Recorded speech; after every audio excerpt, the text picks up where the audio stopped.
अस्सलाम वालेकुम जी। Welcome to Sia conversations. जैसे कि आप सबको पता है, Sia conversations is an attempt to make economics, economic policy, social policy, politics, everything live. Not just के पॉलिटिशियंस बोलेंगे, बट हमारे पास बहुत सारे अच्छे लोग हैं जो बोल सकते हैं, बात कर सकते हैं। इकोनॉमिस्ट बहुत अच्छे हैं, जरूरी नहीं कि बैंकर सिर्फ इकोनॉमिस्ट बने। तो ये हम कोशिश कर रहे हैं, तो आपके लिए बहुत अच्छे लोग लेके आते हैं। तो आज मुझे बड़ी खुशी होती है कि मैं सईद अहमद साहब, आप सब इनके नाम से वाकिफ होंगे, बहुत अच्छे कॉलम लिखते हैं। पर मोर इम्पोर्टेंटली इन्होंने अभी एक किताब लिखी है, उस पर बात करते हैं। पहले सईद साहब स्टेट बैंक में भी रहे हैं, IMF में भी रहे हैं। Is a well known economist of Pakistan, माशाल्लाह, done very well. But I am particularly impressed by his book. इन्होंने एक किताब लिखी है जो हम एक सब्जेक्ट को डिस्कस नहीं करते कभी, उस पर लिखी है। हम लोग सोचते हैं जो एड एंटरप्राइज है, IFI, एड एंटरप्राइज, ये कोई बहुत एल्ट्रिस्टिक एजेंसीज हैं और ये पाकिस्तान का भला सोच रहे हैं। तो सईद साहब ने इसको एक्चुअली एग्जामिन किया है और एक इस पे किताब लिखी है। सईद साहब अगर हो सके किताब दिखा दें कि कहाँ है वो, बड़ी ज़रूरी है दिखाना लोगों को कि किताब कहाँ है। मेरे पास तो इलेक्ट्रॉनिक फॉर्म में है। दिखाइए जी, देखें ना, जी, इसका नाम देखें जी, क्या है जी? The study, the shady economics of international aid. Title देखें कितना मजेदार है, shady economics of international aid. Saeed साहब, चलिए बताइए, why is it shady and why are you saying this about international aid? आपके, ओवर टू यू सईद साहब। thank you very much, Nadeem sir, for having me. And this is really what I admire about SIA Conversations is how you keep your discussions candid and straightforward. So my book takes the same approach with international aid. इसने जो reality है, it cuts through misinformation and it reveals the reality behind those inspiring but false narratives propagated by donor agencies. तो उसमें जो मैं reality check की है और मैंने मिथ ब्रेक की है जो एड एजेंसीज के बारे में जो अपने नोबल नोरेटिव्स जो है वो अपने प्रोपेगेट करते हैं। सो ब्रीफली मैं अपने बुक का थोड़ा सा मैं बैकग्राउंड बता दूं, इसका जो ओवरव्यू, कि my book is a critique of $200 billion international aid and development industry. I think this is important to understand for people कि कितनी बड़ी इंटरनेशनल एड इंडस्ट्री बन चुकी है। इन 2023 जो ऑफिशियल डेवलपमेंट असिस्टेंस थी, वो $224 बिलियन थी इन 2023। और ये we are talking about civilian aid, जो इकोनॉमिक जो official development assistant official aid, we are not talking about military aid. तो ये थोड़ा सा कॉन्सेप्ट क्लियर है। मेरी बुक इट्स इट्स बहुत जो यूनिवर्सिटी के स्टूडेंट्स हैं या जो इंटरनेशनल डेवलपमेंट के ज़्यादा, आप तो डेवलपमेंट सेक्टर में अपनी सारी उम्र गुजारी है, जो लोग डेवलपमेंट सेक्टर को जानते हैं, जो फाइनेंस को, इंटरनेशनल इकोनॉमिक्स को, they are very well aware के ऑफिशियल डेवलपमेंट असिस्टेंस क्या है। लेकिन मेरी बुक में इंफॉर्मेटिव मटेरियल भी है और जो यूनिवर्सिटी के स्टूडेंट्स हैं इकोनॉमिक्स के, उनके लिए भी बहुत सा इंफॉर्मेशन है। तो बताना ज़रूरी है कि जो हम 224 बिलियन डॉलर की बात कर रहे हैं, it excludes military aid, military assistance. So we are talking about official aid. Official aid की भी जो डिफरेंट कैटेगरीज हैं वो मैंने अपनी बुक में एक्सप्लेन की है कि not all aid is the same. होता ये है कि जब आप इंटरनेशनल एड पे डिस्कशन करते हैं तो जो इंटरनेशनल डोनर एजेंसीज हैं उसकी डिफरेंट कैटेगरीज हैं। एक तो उसमें ह्यूमैनिटेरियन एड है जिसमें कि रेफ्यूजीज असिस्टेंस शामिल है, और इसके अलावा इकोनॉमिक डेवलपमेंट एड है, मिलिट्री एड है। तो जो OECD की डेफिनेशन है ऑफिशियल डेवलपमेंट असिस्टेंस की, ODA की, वो है it's a government aid that promotes economic development and welfare of citizens in developing countries.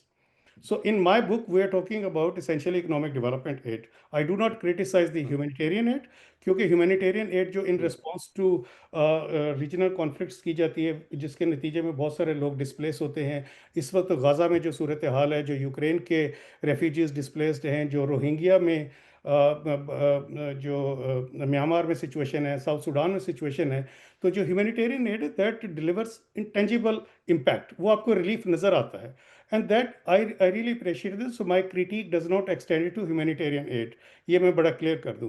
होता ये है कि जब पॉलिटिशियंस और मीडिया और इंटरनेशनल डोनर एजेंसी दे लंप एवरीथिंग टुगेदर, वो उसका उस जो अब आप इंटरनेशनल एड को आप इवेल्यूएट कर रहे हैं, इंटरनेशनल एड की आप इफेक्टिवनेस को जब आप चैलेंज कर रहे हैं, उसको आप देख रहे हैं, एग्जामिन कर रहे हैं, तो ये चीज़ बड़ी इंपॉर्टेंट है कि आप उसको डिस्टिंग्विश करें different categories of aid. Not all aid is the same.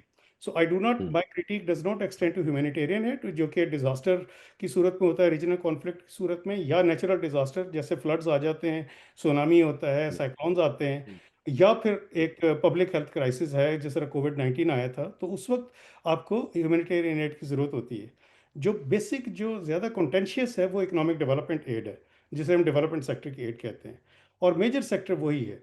तो मेरी बुक जो है, that exposes the fundamental systemic problems of aid, economic development aid, which I call the shady economics of international add.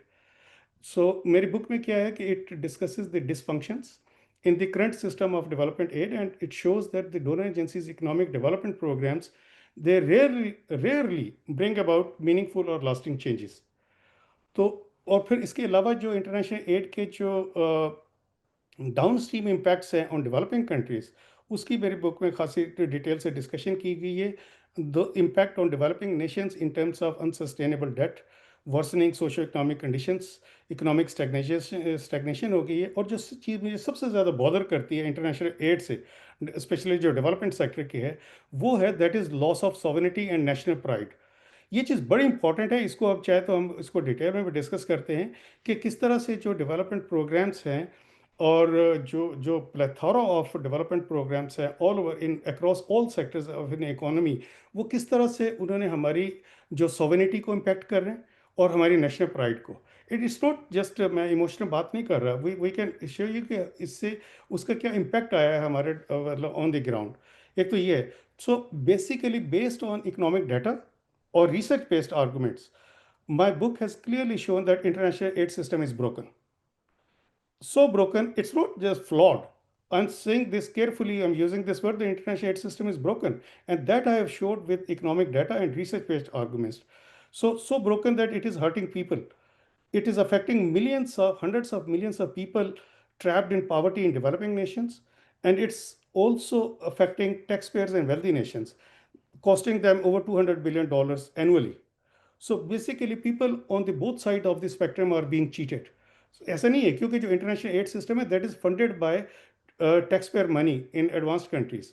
मैं ये कह रहा हूँ, sorry, मैं ये कह रहा हूँ कि जी जब आप ब्रोकन कहते हैं, जी you mean then you mean that it can be fixed. So ji what is, how do you say it's broken and how should it be fixed, ये बताइए।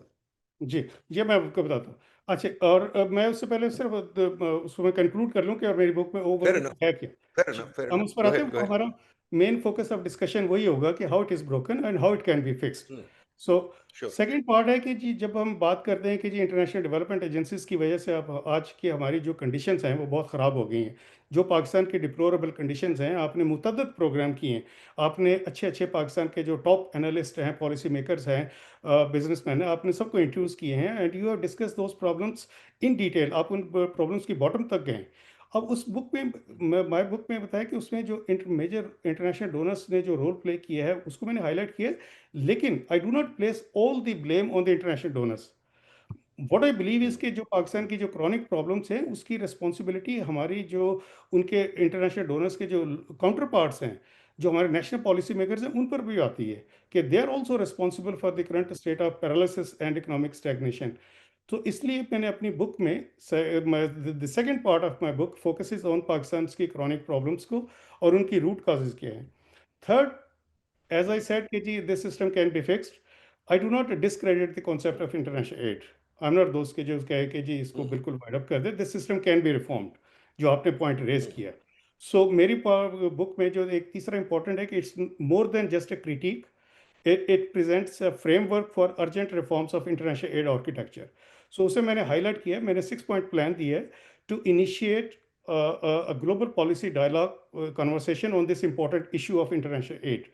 आप ये देख रहे हैं कि जी यूएस में तो ऑलरेडी बड़ी ड्रामेटिक चेंजेस हुई हैं, उन्होंने यूएस एड को टोटली शट डाउन कर दिया। ठीक है ना, and that was in response to the discontent और the frustration with economic development programs. अब उसमें हुआ ये है कि चूंकि उन्होंने एक फ्रस्ट्रेशन थी इंटरनेशनल एड के लिए, इसलिए this issue has become very topical in in international development globally इस वक्त। और मेरी बुक जिस वक्त आई है, it's very timely contribution to this subject. It's a very controversial, it's very difficult terrain, इसलिए कि लोगों को बहुत सारे मिसकंसेप्शन हैं इंटरनेशनल एड के बारे में। They think they are doing wonderful job. अब हम उस पर आ जाते हैं कि किस तरह से ब्रोकन है। ये I think this is my whole book revolves around the dysfunctions in the current system of international aid. अच्छा, आप ये देखें कि जितनी भी डेवलपमेंट एजेंसीज हैं जिन्हें हम उर्फ आम में डोनर एजेंसीज कहते हैं, इंटरनेशनल डेवलपमेंट एजेंसी, उसमें मल्टीलैटरल एजेंसीज भी हैं, मल्टीलैटरल डेवलपमेंट बैंक्स भी, और बायलैटरल डोनर्स भी। उनको हम सेपरेटली भी डिस्कस कर सकते हैं, but let's think about it. जितनी भी इंटरनेशनल डोनर एजेंसीज हैं, उन सब की अगर आप उनकी आप वेबसाइट देखें तो उनका primary object, they set poverty alleviation as their primary objective. ठीक है, और वो उसी से मैंडेट लेते हैं, और जो OECD की डेफिनेशन है वो ऑफिशियल डेवलपमेंट असिस्टेंस की, वो भी यही है कि government aid that promote sustainable development and welfare, welfare of people, Hmm. Poverty alleviation. अच्छा, कुछ जो डोनर्स हैं वो ब्रॉडर इकोनॉमिक डेवलपमेंट ऑब्जेक्टिव्स को भी फोकस करते हैं। लेकिन जब आप रियलिटी देखते हैं कि किस तरह से, कि मतलब over N extended period of time, 5 to 6 decades में अगर आप देखते हैं, एग्जाम्पल से लेते हैं, तो देन यू सी कि जो नोबल नैरेटिव्स हैं पॉवर्टी एलिविएशन के या सस्टेनेबल डेवलपमेंट के, वो कहीं आपको नज़र नहीं आते। जो रियलिटी है दैट्स टोटली डिफरेंट। इसकी एग्जांपल देता हूँ। अफ्रीका, अफ्रीका में सबसे ज़्यादा इंटरनेशनल एड आई। फॉर एग्जांपल 20 साल पहले तक जो ओवरऑल आपकी जो ऑफिशियल डेवलपमेंट असिस्टेंस थी, ODA, उसका कोई 44% अफ्रीकन कंट्रीज को जा रहा था। So Africa has received billions of dollars annually in international aid for the last 5 to 6 decades. ठीक है, इंटरेस्टिंगली आप देखें कि 1990 से लेके 2023 तक अफ्रीका में, despite the flow of billions of dollars aid annually, their poverty has actually increased by 45%। आज सब सहारन अफ्रीका में 1990 के मुकाबले में 2023 में 45% पॉवर्टी इंक्रीज हुई है। 411 million people were living in extreme poverty in sub Saharan Africa in 2023, 45% up. Eastern और जो सदर्न अफ्रीका है उसमें भी इसी तरह से 45% पॉवर्टी इंक्रीज हुई है। और जब आप उन कंट्रीज़ को देखते हैं which have not been dependent on aid, जैसा रहा कि मतलब कि चाइना ने, इंडिया ने, और जो Latin American countries which have receive less official aid, वहाँ आप देखते हैं कि जिन्होंने those who have pursued growth oriented policies, या जिन और जो for example Latin American countries ने, they have implemented strong institutional और economic reforms, they have adopted sound policy framework, they have implemented, वहाँ जो है वो पॉवर्टी रिड्यूस हुई है। For example, 1.5 billion people have been pulled out of poverty in China, India, and Latin American countries. China के देखें 800 million people जो हैं, they have pulled out of poverty by pursuing growth-oriented policy, but at the same time targeting poor. तो जो जो poverty alleviation है, वो international aid has totally failed. International aid has failed to eradicate poverty, जो global evidence हमें बता रहा है। और नॉट ओनली दैट कि it has failed to eradicate poverty, बल्कि international aid has deepen poverty and stalled economic growth in African countries. So आज इसलिए अफ्रीका को अगर आप देखें तो 3/4 of your poor people are living in Africa which has receive substantial aid. सिर्फ मैं आपको हल्के से वो थोड़ा सा आपके ऑडियंस के लिए बताने के लिए, in 2022 African countries receive $53 billion official aid अभी भी, and they have been receiving this amount. Similarly 20 साल पहले 44% उनने ऑफिशियल डेवलपमेंट असिस्टेंस ली थी। तो वेयर इज द एविडेंस? आप पाकिस्तान की अब आप एग्जांपल ले लें। अब हम let's now come to Pakistan. 2000, अब I don't go back to the long history के जी 47 से हम कितने एड पर हमने वो इन्हिसार किया है, क्योंकि उसमें मिलिट्री एड भी आ जाती काफ़ी। लेट्स फोकस ऑन जी 2000 से आपने क्या किया। 2000 से लेके 2022 तक Pakistan has received about $50 billion in official aid, official development assistance. And आज अगर आप देखें तो 2000 से लेके Asian development Bank has funded nearly 300 projects across all sectors. इस तरह से वर्ल्ड बैंक को देखें, World Bank has funded more than 150 projects from 2000 to 2023। अब आप देखें कि इतने ज़्यादा प्रोजेक्ट्स हैं। If you look at the list of those projects, मैं अपनी बुक में, मैं सिर्फ अपेंडिक्स में वो उनकी वो लिस्ट देना चाह रहा था, just name of the project और उनकी अमाउंट कितने मिलियन डॉलर्स के और कब अप्रूव हुए फ्रॉम 2000। ये जो 300 प्रोजेक्ट्स हैं ADB के और 152 प्रोजेक्ट्स एशियन डेवलपमेंट बैंक के, इसके अलावा बायलैटरल डोनर्स ने all these projects they are को फाइनेंस बाय बायलैटरल डोनर्स। ठीक है।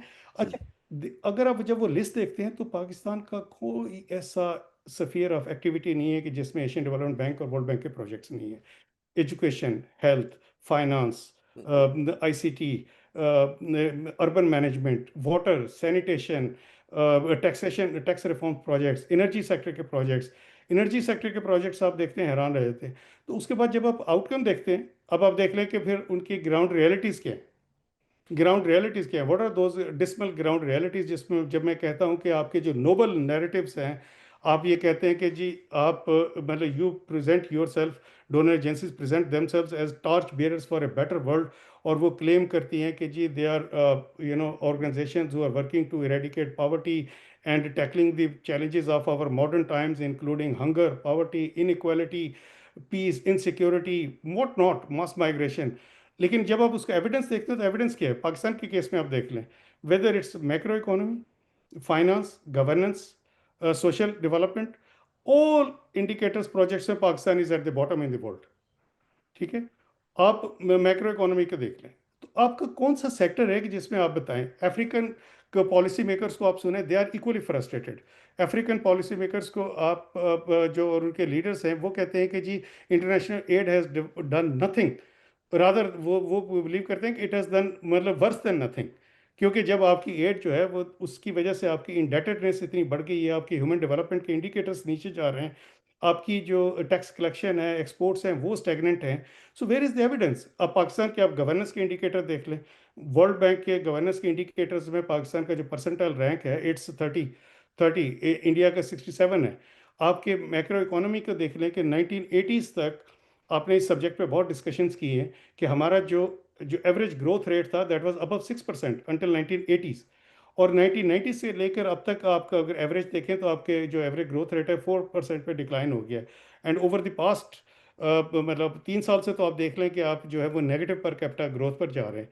और इन्वेस्टमेंट आपकी one of the lowest in the world, 13% आपकी जो है वो इन्वेस्टमेंट है।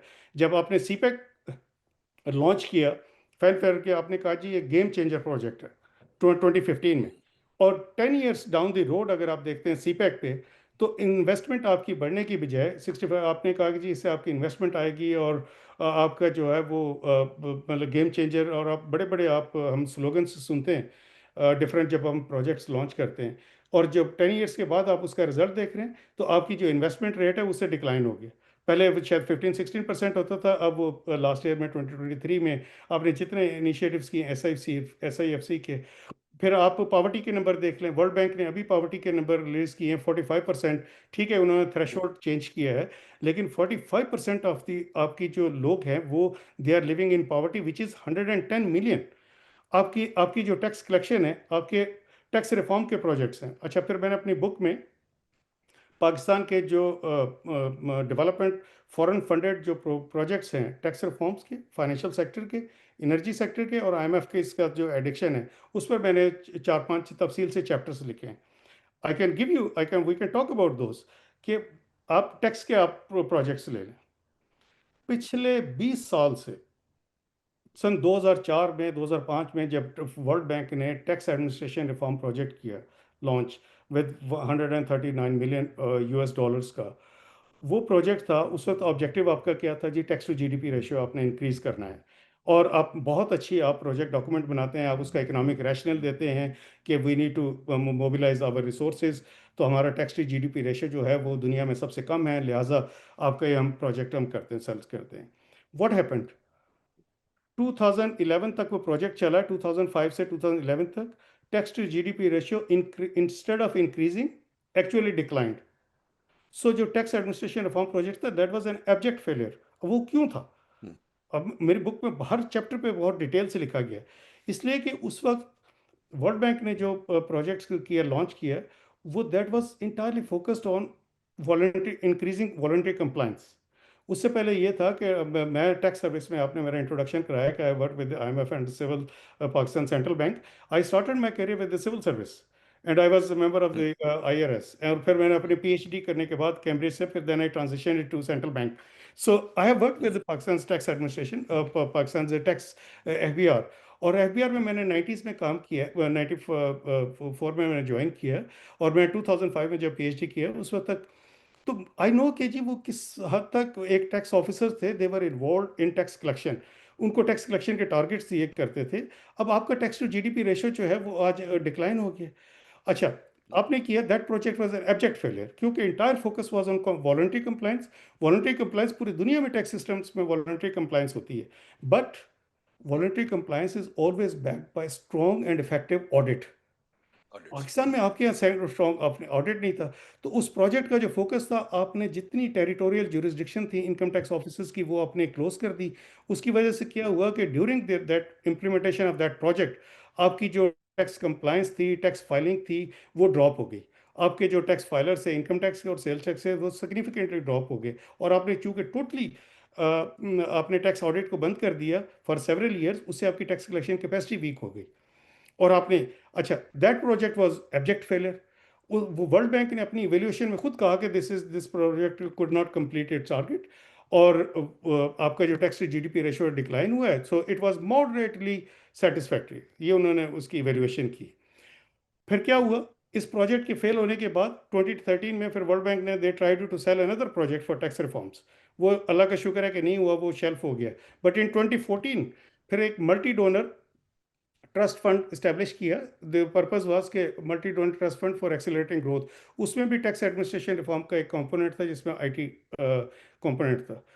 2019 में फिर then world Bank came up with another project, 4 years project, Pakistan raises revenue. It was a $300 million project. और उसका ऑब्जेक्टिव क्या था, अगेन, कि जी हमने टैक्स टू जीडीपी रेशियो 17% पे लेके जाना है। और रैशनल ये था कि जी आपका जो लोअर और मिडिल इनकम कंट्रीज का टैक्स टू जीडीपी रेशियो है, वो है दैट इज अराउंड 15 to 20%, तो हम उसको 17% तक लेके जाएंगे। FY24 में आपका टैक्स टू जीडीपी रेशियो, जब वो प्रोजेक्ट खत्म हुआ है, तो 10.5%, और उसमें जो एफबीआर का टैक्स टू जीडीपी रेशियो था हार्डली 8.7%। ठीक है। तो मतलब जितने प्रोजेक्ट्स हुए वन आफ्टर द अदर, वो कंसिस्टेंटली आपके फेल हुए। और टैक्स टू इन, पर उसमें 1000 गाड़ियां तो आ गई, उसमें लोन पे 1000 गाड़ियां तो आ गई जी, एफपीआर के लिए। जी एग्जैक्टली अच्छा, फिर अब और इस पे बात तो खत्म नहीं हुई ना। अभी 2 महीने पहले जून में, अभी फिर अगेन ना एशियन डेवलपमेंट बैंक ने आपका रिसोर्स मोबिलाइजेशन प्रोजेक्ट है $300 million का अप्रूव किया, जिसे सेलिब्रेट किया गया है। मतलब एक तो देखें ना, जब भी लोन अप्रूव होते हैं उसे सेलिब्रेट करते हैं। There is no accountability for consistently poorly designed, consistently मतलब पुअर फेल्ड आउटकम्स। जितने आपके डोनर प्रोजेक्ट्स हैं वो मतलब पुअरली डिजाइंड और इम्प्लीमेंटेड होते हैं, और उसकी कोई अकाउंटेबिलिटी नहीं है। अभी वर्ल्ड बैंक ने $300 million का प्रोजेक्ट अप्रूव किया दोबारा वर्ल्ड बैंक के टैक्स रिफॉर्म के लिए। आप खुदा के लिए, आप 20 साल से, 2 डेकेड से आप foreign funded tax reforms projects कर रहे हैं, आपको ग्राउंड रियलिटीज़ का पता ही नहीं है, और आपके लिए आपको टैक्स रिफॉर्म का, टैक्स पॉलिसी के इश्यूज हैं, आप मुझसे बेहतर जानते हैं नदीम साहब। उसमें आपको फॉरेन फंडिंग की ज़रूरत नहीं है, लोन लेने की ज़रूरत नहीं है। आपने क्या किया है कि आपने अपनी पॉलिसी फॉर्मुलेशन को लेथार्जिक कर दिया है। ठीक है, आपने टैक्स सिस्टम को आपने वीक कर दिया है, टैक्स कलेक्शन कैपेसिटी, आपकी जो सारा टैक्स की प्रॉब्लम्स हैं, मैंने अपनी बुक में जहाँ जहाँ मैंने ये सारे इश्यूज डिस्कस किए हैं, आई have also come up with road map भी दिए मैंने रिफॉर्म्स के। अगर मैं टैक्स एडमिनिस्ट्रेशन की रिफॉर्म के प्रोजेक्ट की वर्ल्ड बैंक की बात कर रहा हूँ अपनी बुक में, आई have also come up with reforms. मैं अपने ऑपेड आर्टिकल्स में, डॉन में, तो मैं सजेशन देता रहता हूँ। उसमें मैंने 5 पॉइंट प्लान दिया है। You don't need foreign funding for tax administration reform project. उसमें भी अब देखें, एक और सोने पे सुहागा। अभी हम्म, यूकेएफसीडीओ ने एक एंटिटी क्रिएट की थी, कारणदास। Karandaas hmm, has no expertise in tax policy administration. वो गेट्स फाउंडेशन का उन्होंने कुछ चंद मिलियन डॉलर्स के वो का प्रोजेक्ट्स किए। और now they have signed a contract with the FBR, और वो एफबीआर का टैक्स सिस्टम को मॉडर्नाइज करने चले। उनकी क्या एक्सपर्टीज है, पैसा गेट्स फाउंडेशन का और चंद मिलियन डॉलर। और मुझे ये, मेरी जो सबसे बड़ी प्रॉब्लम, जो मैंने कहा कि जी वो सॉवेनिटी का लॉस, लॉस ऑफ सॉवेनिटी होता है, वो ये कि आप, एफबीआर ने जून 25 में जो साल ख़त्म हुआ है, उसमें आपको पता है कि जी 11.77 ट्रिलियन का आपने रेवेन्यू इकट्ठा किया है। एक एंटिटी जो 12 ट्रिलियन रुपीस का टैक्स रेवेन्यू इकट्ठा कर रही है, उसको आप चंद मिलियन डॉलर के लिए आप अपनी सॉवरेनिटी को बेच रहे हैं। मतलब टैक्स कलेक्शन जो है, tax collection is the fundamental function of A sovereign state. State के बेसिक फंक्शन में क्या आता है, टैक्स कलेक्शन आती है। तो आप क्या, मतलब आप क्या वो कर रहे हैं जी, वो मॉडर्नाइज कर रहे हैं जी टैक्स सिस्टम। उन्होंने आगे मैकेंजी को, फर्म को हायर किया है, वो बच्चे जो वो टेक्नोलॉजी कर रहे हैं। अब वो मॉडर्न जो आईटी का फोकस, जितने भी इससे पहले मतलब टैक्स रिफॉर्म के प्रोजेक्ट्स जो मैंने गिनवाए हैं, उन सब में आईटी का प्रोजेक्ट शामिल था। तो इट्स नॉट समथिंग कि जी आज आप एफबीआर को कि आप ऑटोमेशन करने चलें, वो आप शुरू से करते आ रहे हैं। आपको जो जरूरत है वो पॉलिटिकल विल की है। आपकी टैक्स पॉलिसी, आपका टैक्स सिस्टम टोटली डिस्टॉर्टेड है। All you need is a political will कि आप मतलब टैक्स के जो आपके जो ऑफिसर्स हैं आप उनको मतलब फ्री हैंड दें, टैक्स इन्फोर्समेंट करें, और टैक्स पॉलिसी का सबसे पहले आप अपना विजन आर्टिकुलेट करें कि what do you want.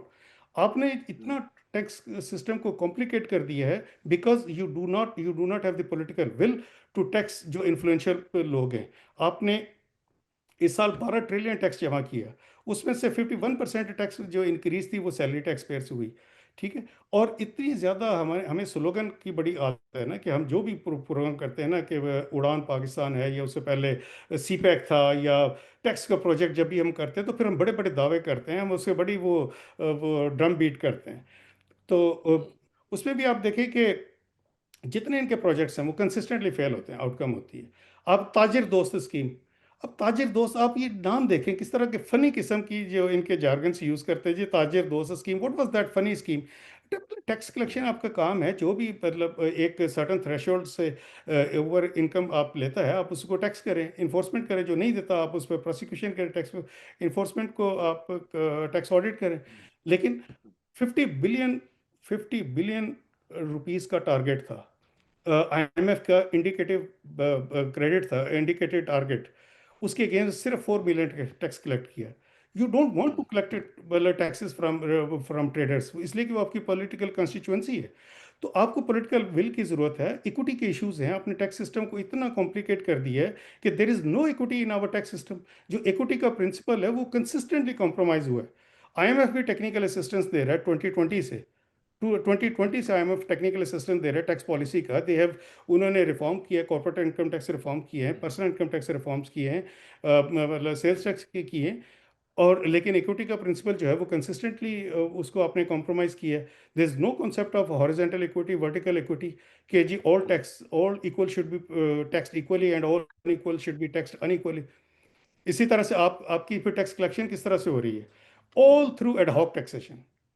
Ad hoc taxation, आप टैक्स रेट्स बढ़ा दें, बड़ा इजी होता है कि जी आप मतलब सेल्स टैक्स जो है वो आपने शायद 15% से शुरू किया था, फिर 16%, 17%, 18% टैक्स एग्जम्पशंस खत्म कर दें, टैक्स रेट्स बढ़ा दें, और तो फिर से आपका टैक्स रेट आ जाता है। जो एग्जिस्टिंग टैक्स पेयर्स हैं उनको आप स्क्वीज करते रहें। आपने जो बड़े लैंडलॉर्ड्स हैं, रिटेलर्स हैं, और जो मतलब ग्रे सेक्टर में जो इनकम अर्न कर रहे हैं, जो स्पेकुलेटर्स हैं, उनसे आपने टैक्स नहीं लेना, आपकी पॉलिटिकल विल नहीं। तो आपकी कॉम्पिटेंट टीम है। फिर आप जो चेयरमैन एफबीआर लगाते हैं वो आप लॉयल्टी की बेस पे लगाते हैं, प्राइम मिनिस्टर का जिस पे कॉन्फिडेंस होता है। ठीक है। उनको उन्हें टैक्स पॉलिसी के जिनके मतलब बेसिक प्रिंसिपल्स ही नहीं पता होता, तो वो सारी इकोनॉमी को डिस्टॉर्ट कर देते हैं। मतलब आपने जो फाइलर का नॉन फाइलर कंसेप्ट है, सो that's one example. Let's shift gears, मैंने टैक्स पे बहुत बात कर ली। अब आप एनर्जी सेक्टर ले लें। एनर्जी सेक्टर में you would be, I was personally surprise, इसलिए कि energy sector is not my area, but we all know कि इस वक्त पाकिस्तान का सबसे क्रॉनिक प्रॉब्लम एनर्जी है, एनर्जी सेक्टर। आपका सर्कुलर डेट जो है वो 2.4 ट्रिलियन था लास्ट ईयर, अब शायद 2.8 ट्रिलियन तक पहुंच गया होगा।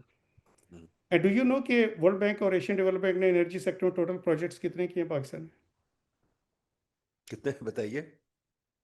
एशियन डेवलपमेंट बैंक ने 145 प्रोजेक्ट्स किए हैं worth $10 billion in energy sector. माशाल्लाह। वर्ल्ड बैंक ने 22 प्रोजेक्ट्स किए हैं हम्म, अराउंड 4.6 और वो तकरीबन $5 बिलियन की।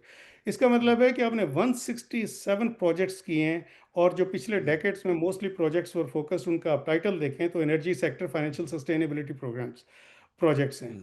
और सारे प्रोजेक्ट्स करने के बाद अगर आज आपका $15 बिलियन के प्रोजेक्ट्स करने के बाद अगर आज आपका सर्कुलर डेट तकरीबन $10 बिलियन है, तो आप अंदाज़ा कर लें कि where is the impact. System broken नहीं है तो और क्या है। टैक्स सिस्टम क्या आपको मैंने बता दिया। फिर फाइनेंशियल सेक्टर में आ जाए, ये सबसे इजी शोबा है। आपका पाकिस्तान का सबसे मोस्ट प्रॉफिटेबल, जो इस पे मैंने जो फ्राइडे को आर्टिकल था फेमिनिज्म पे, उसमें मैंने इस सेक्टर में बात की है कि मतलब जितने डोनर्स हैं उनको बड़ा शौक है एशियन डेवलपमेंट बैंक को, वर्ल्ड बैंक को, एफसीडीओ को, कि उन्होंने फाइनेंशियल सेक्टर में काम करना है। पाकिस्तान का सबसे मोस्ट प्रॉफिटेबल जो है सेक्टर है वो बैंकिंग सेक्टर है। 2024 में आपकी जीडीपी ग्रोथ 2.5% हुई थी। एंड यू नो कि जी बैंकिंग सेक्टर का प्रॉफिट कितना था? 30%। 30% उनका जो था वो प्रॉफिट था, विच यील्डेड 24% रिटर्न ऑन इक्विटी। तो आप उस सेक्टर में जो है वो मतलब डोनर्स को बड़ा शौक है जाने का। मतलब आप फाइनेंशियल सेक्टर में आप क्या कर रहे हैं? अब सबसे बड़ी बात है, जो सबसे बड़ी प्रॉब्लम है कि आज इतने ज़्यादा प्रोजेक्ट्स हैं कि जिस तरह मैंने वो वर्ल्ड बैंक के टैक्स के मिसाल दी आपको, इसी तरह से फाइनेंशियल सेक्टर में वो प्रोजेक्ट्स को रिसाइकिल कर रहे हैं, मतलब रिसाइकल प्रोजेक्ट्स बार बार चला रहे हैं।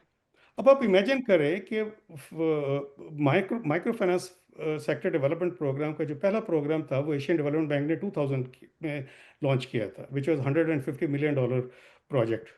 उसके नतीजे में खुशहाली बैंक इस्टेब्लिश हुआ। फिर 2007 में फाइनेंशियल इंक्लूजन प्रोग्राम था जो कि उस वक्त डिफेड ने किया था, पाकिस्तान को सपोर्ट किया। वो मैंने प्रोग्राम को मैनेज किया था फाइनेंशियल स्टेट बैंक में। गवर्नर शमशाद अख्तर ने मुझे अपॉइंट किया। I was working in monetary policy department. She said के I want you to take lead on this project, this 50 million pound financial inclusion program. And जब उन्होंने मुझे इंट्रोड्यूस किया, donors ने कहा कि जी I have brought economist to manage this program because economist bring strategy perspective.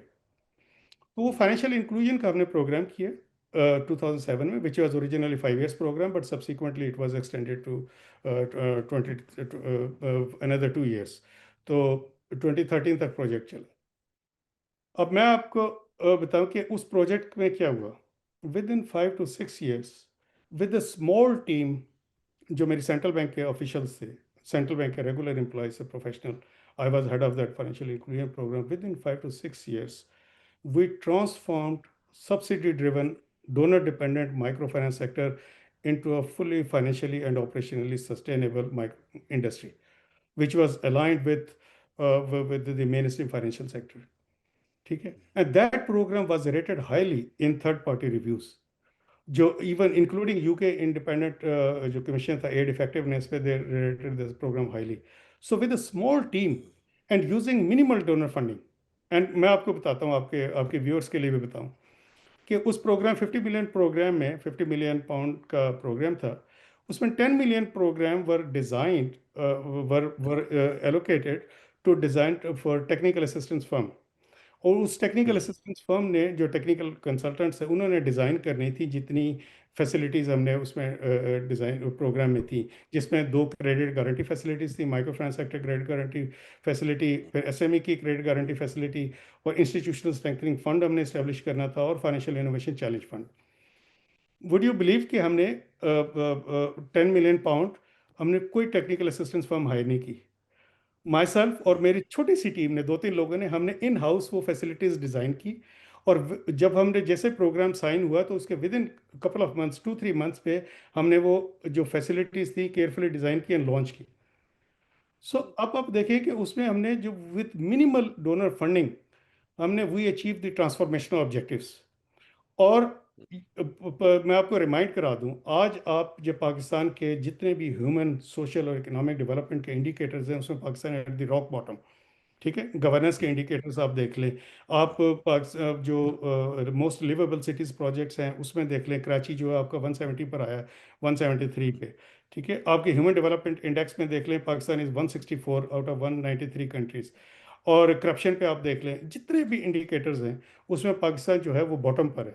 Gender के जो जेंडर गैप्स में पाकिस्तान जो है, Pakistan hit rock bottom, 145 number पर आया है 145 कंट्रीज़ में से। और when I was director micro finance, with दो माइक्रो फाइनेंस की जो रेगुलेशंस में जो हमने चेंजेस की, उसके नतीजे में economist intelligence unit rated Pakistan micro finance regulatory framework as the best in the world in 2010 में जो रैंकिंग आई, 2011 में, और फिर 2013 और 2014 में पाकिस्तान वाज रेटेड नंबर 3। इसलिए कि बाकी फिर जो कंट्रीज थे उन्होंने भी पाकिस्तान के जो माइक्रो फाइनेंस की रेगुलेशन थी उनको इन्वेजिज किया। तो I have use that case study in my book. मैंने बताया कि किस तरह से जो पाकिस्तान के जो लोकल जो प्रोफेशनल्स हैं वो they are capable of bringing about change, और उनको आप डेवलपमेंट करते रहें। बट व्हाट हैपेंड इंटरेस्टिंगली, और वो मैंने बुक में पूरा उस पर एक चैप्टर डिवोट किया है कि वो कारण दास जो है वो एफसीडीओ ने क्रिएट किया, वो किस तरह से वो क्रिएट किया। It was a shady establishment, shady creation. वो किस तरह से किया कि जब ये सारा हो गया, हमने वो 10 मिलियन पाउंड वो बचाए। अब जो 2 फैसिलिटीज़ हमने 2 महीने के अंदर डिज़ाइन की, micro finance credit guarantee facility और इंस्टीट्यूशनल स्ट्रेंथनिंग फंड, उसके लिए 144,000 पाउंड्स वर ईयर मार्क कंसल्टेंट्स को देने के लिए, वो हमने खुद डिज़ाइन की सिर्फ 2 बंदों ने। बाद में मैंने टीम को लार्ज किया, 7 हो गए थे, ठीक है। तो हमने वो जो जो जो डोनर फंडिंग थी, जो यूके टैक्स पेयर्स की पैसा था, we use this as a sacred trust. We pursued value for money. We maintained highest standards of governance and accountability. Those who are familiar with this financial inclusion program in the development sector, they know that financial inclusion program, जिसे हम FIP कहते हैं, that was a story of transformation and accountability. उस programme के तहत हमने जितने transformational objectives थे सारे अचीव किए। लार्जेस्ट आपकी जो NGO transformation, NGO micro finance institution थे, हमने उनको ट्रांसफॉर्म किया, माइक्रो फाइनेंस बैंक बनाया। ठीक है, आज माइक्रो फाइनेंस बैंक के पास जो है डिपॉजिट्स जो हैं वो उनकी जो ग्रॉस लोन पोर्टफोलियो से ज़्यादा हैं, which is the cheapest source of funding. इसी तरह से हमने उस प्रोग्राम के तहत रेगुलेटरी और फंडिंग सपोर्ट दी to to launch Pakistan first digital और ब्रांचेस बैंकिंग मॉडल्स, जो इजी पैसा वगैरह थे। So we achieved several transformation objectives over and above what was originally envisaged in the program. What happened after that? जब वो programme खत्म हुआ, एफसीडीओ ने पैसे वापस किए। In the history of international development, they converted financial inclusion grant into equity. उन्होंने वापस लिए using diplomatic pressure. That's what I call erosion of your sovereignty, कि जब आप डोनर्स के इतने नीचे लग जाते हैं कि वो फिर जो चाहते हैं डिसीजंस करते हैं। और जो ये जो कारंदास की क्रिएशन थी, nowhere in the world there is an institution like Karandaas के, जिसपे एक एफसीडीओ है, एक बायोलैटरल डोनर है, उन्होंने खुद एक इंस्टीट्यूशन बना दी है। आज कारंदास में जो 72 लोग काम कर रहे हैं, प्रोफेशनल्स, हाईली पेड सैलरीज, 72। हमने वो 5 6 7 लोग जो सेंट्रल बैंक के थे, जिन्होंने यूके डिफिड को या एफसीडीओ को 1 रुपया भी चार्ज नहीं किया टुवर्ड्स प्रोग्राम मैनेजमेंट का, वो ने सूट नहीं किया। दे टुक दैट मनी और उन्होंने एक कारंदाज बनाया है, और फिर कारंदाज ने उसके बाद मजीद एंटिटीज क्रिएट कर दी हैं। Pakistan micro finance investment company बनाई हुई, जो कि एक्चुअली पहले PPF, Pakistan poverty alleviation PPF के तहत काम हो रहा था, उसको स्पिन ऑफ करके कंपनी बना दी। उसमें अब तकरीबन 40 लोग काम कर रहे हैं। फिर वो नेशनल क्रेडिट गारंटी कंपनी बनाई है, विच इज़ नथिंग, जो हमने फाइनेंशियल इंक्लूजन प्रोग्राम के तहत एक जो एसएमई की क्रेडिट गारंटी स्कीम बनाई थी, उसको कॉर्पोरेट स्ट्रक्चर दे दिया है, वो भी एक कंपनी बना दी। फिर एक प्रवास फाइनेंशियल सर्विसेज बना दी है, सर्विसेज कंपनी, वो जो कि एसएमई फाइनेंसिंग करेगी। अब आप देखें कि आपके पास इतने ज़्यादा बैंक्स हैं, नॉन बैंक फाइनेंशियल इंस्टीट्यूशन हैं, फिर आप एसएमईज के लिए कर रहे हैं। और आज कारंदाज किन को पैसे दे रहा है? तमाम जितने बड़े बड़े जो है वो मोस्ट प्रॉफिटेबल बैंक्स को और वेल एस्टेब्लिशमेंट कंपनीज को, ताकि माइक्रो फाइनेंस एसएमई फाइनेंसिंग को बढ़ाएं। और बॉटम लाइन के रिजल्ट्स के मैं बताता हूँ आपको रिजल्ट्स। रिजल्ट्स ये है कि आपकी जो एसएमई फाइनेंसिंग है, वो तकरीबन 2007 में 17% ऑफ प्राइवेट सेक्टर क्रेडिट था। आज कम हो के वो 6% पर आ गए। एसएमई के बारोअर जो थे, वो मिड 2000 में को 185,000 थे, 185,000। आज कम होके जो है वो पिछले साल 152,000 थे, अब 172,000 हो गए। आपके एसएमई बारोअर्स कम हो रहे हैं, एसएमई फाइनेंसिंग कम हो रहे हैं, और आप फाइनेंसिंग किसको दे रहे हैं? क्रेडिट गारंटी के जो प्रॉफिटेबल बैंक्स हैं। और उनमें से मज़े की बात आपको बताऊं कि जिन बैंक्स को कारंदाज ने पैसे दिए हैं, उसमें से एक बैंक का मैं नाम नहीं लेना चाहता, उस बैंक का सिर्फ पिछले साल का 2024 का प्रॉफिट कितना था? 85 बिलियन रुपीस, जो कि कारंदाज के अपने टोटल एसेट्स हैं 40 बिलियन रुपीस, उससे डबल से भी ज्यादा है। तो ये किस किस्म की ये इंटरनेशनल डेवलपमेंट हो रही है? पॉवर्टी एलिविएशन हो रही है। Far from serving the poverty, I think they are serving the elites. और वो जितने ये जो इंस्टीट्यूशंस बना लिए हैं आपने, कारंदाज पीएमआईसी, जिसमें 70 से ज़्यादा लोग आपने हायर किए हैं, they have become a platform for career advancement of donors. ठीक है, करियर एडवांसमेंट करें और नेटवर्किंग करें। नेटवर्किंग के लिए, लीड प्रोफेशनल्स के लिए आपकी पॉवर्टी लोगों को कहाँ पहुँच रहा है फायदा? दैट्स व्हाई आई से कि this system is totally broken. जितने आपके नोबल नैरेटिव्स हैं पॉवर्टी एलिविएशन के, सस्टेनेबल डेवलपमेंट के, दे do not match with the dismal ground realities. So this is my मेरी बुक में है, और बड़ी काफ़ी डिटेल से एग्जांपल्स दी गई हैं। फिर उसके जो डाउन स्ट्रीम इम्पैक्ट्स हैं उसको भी हाईलाइट किया है कि किस तरह से हमने आईएमएफ के एडिक्शन से और डोनर फंडिंग के जब हम एडिक्ट हो जाते हैं तो उसका इम्पैक्ट क्या आता है आपकी स्टेज पे। मैं ब्रीफली आपको बता देता हूँ। जो आपकी, एक तो मैंने लॉस ऑफ सॉवरेनिटी और नेशनल प्राइड की तो बात की है, इसके अलावा देखें आपकी इकोनॉमिक पॉलिसी जो है वो सारी की सारी हमने आउटसोर्स कर दी है। मैक्रो इकोनॉमिक पॉलिसी आपने आउटसोर्स कर दिया आईएमएफ को। फिर वर्ल्ड बैंक और एशियन डेवलपमेंट बैंक जो है, चूंकि दे आर इन्फ्iltrate करके पाकिस्तान के तमाम सेक्टर्स में, तो इसलिए वो जिन जिन इंस्टीट्यूशंस में, जिन सेक्टर्स को वो सपोर्ट कर रहे हैं, उनसे वो सेक्टर सबसे ज़्यादा इनएफिशिएंट हो गए। बिकॉज कि जो इंटरनेशनल एड है, दैट एब्जॉर्ब्स जो गवर्नमेंट्स हैं उनकी अपनी रिस्पॉन्सिबिलिटी क्या, they should work for the welfare of their citizens.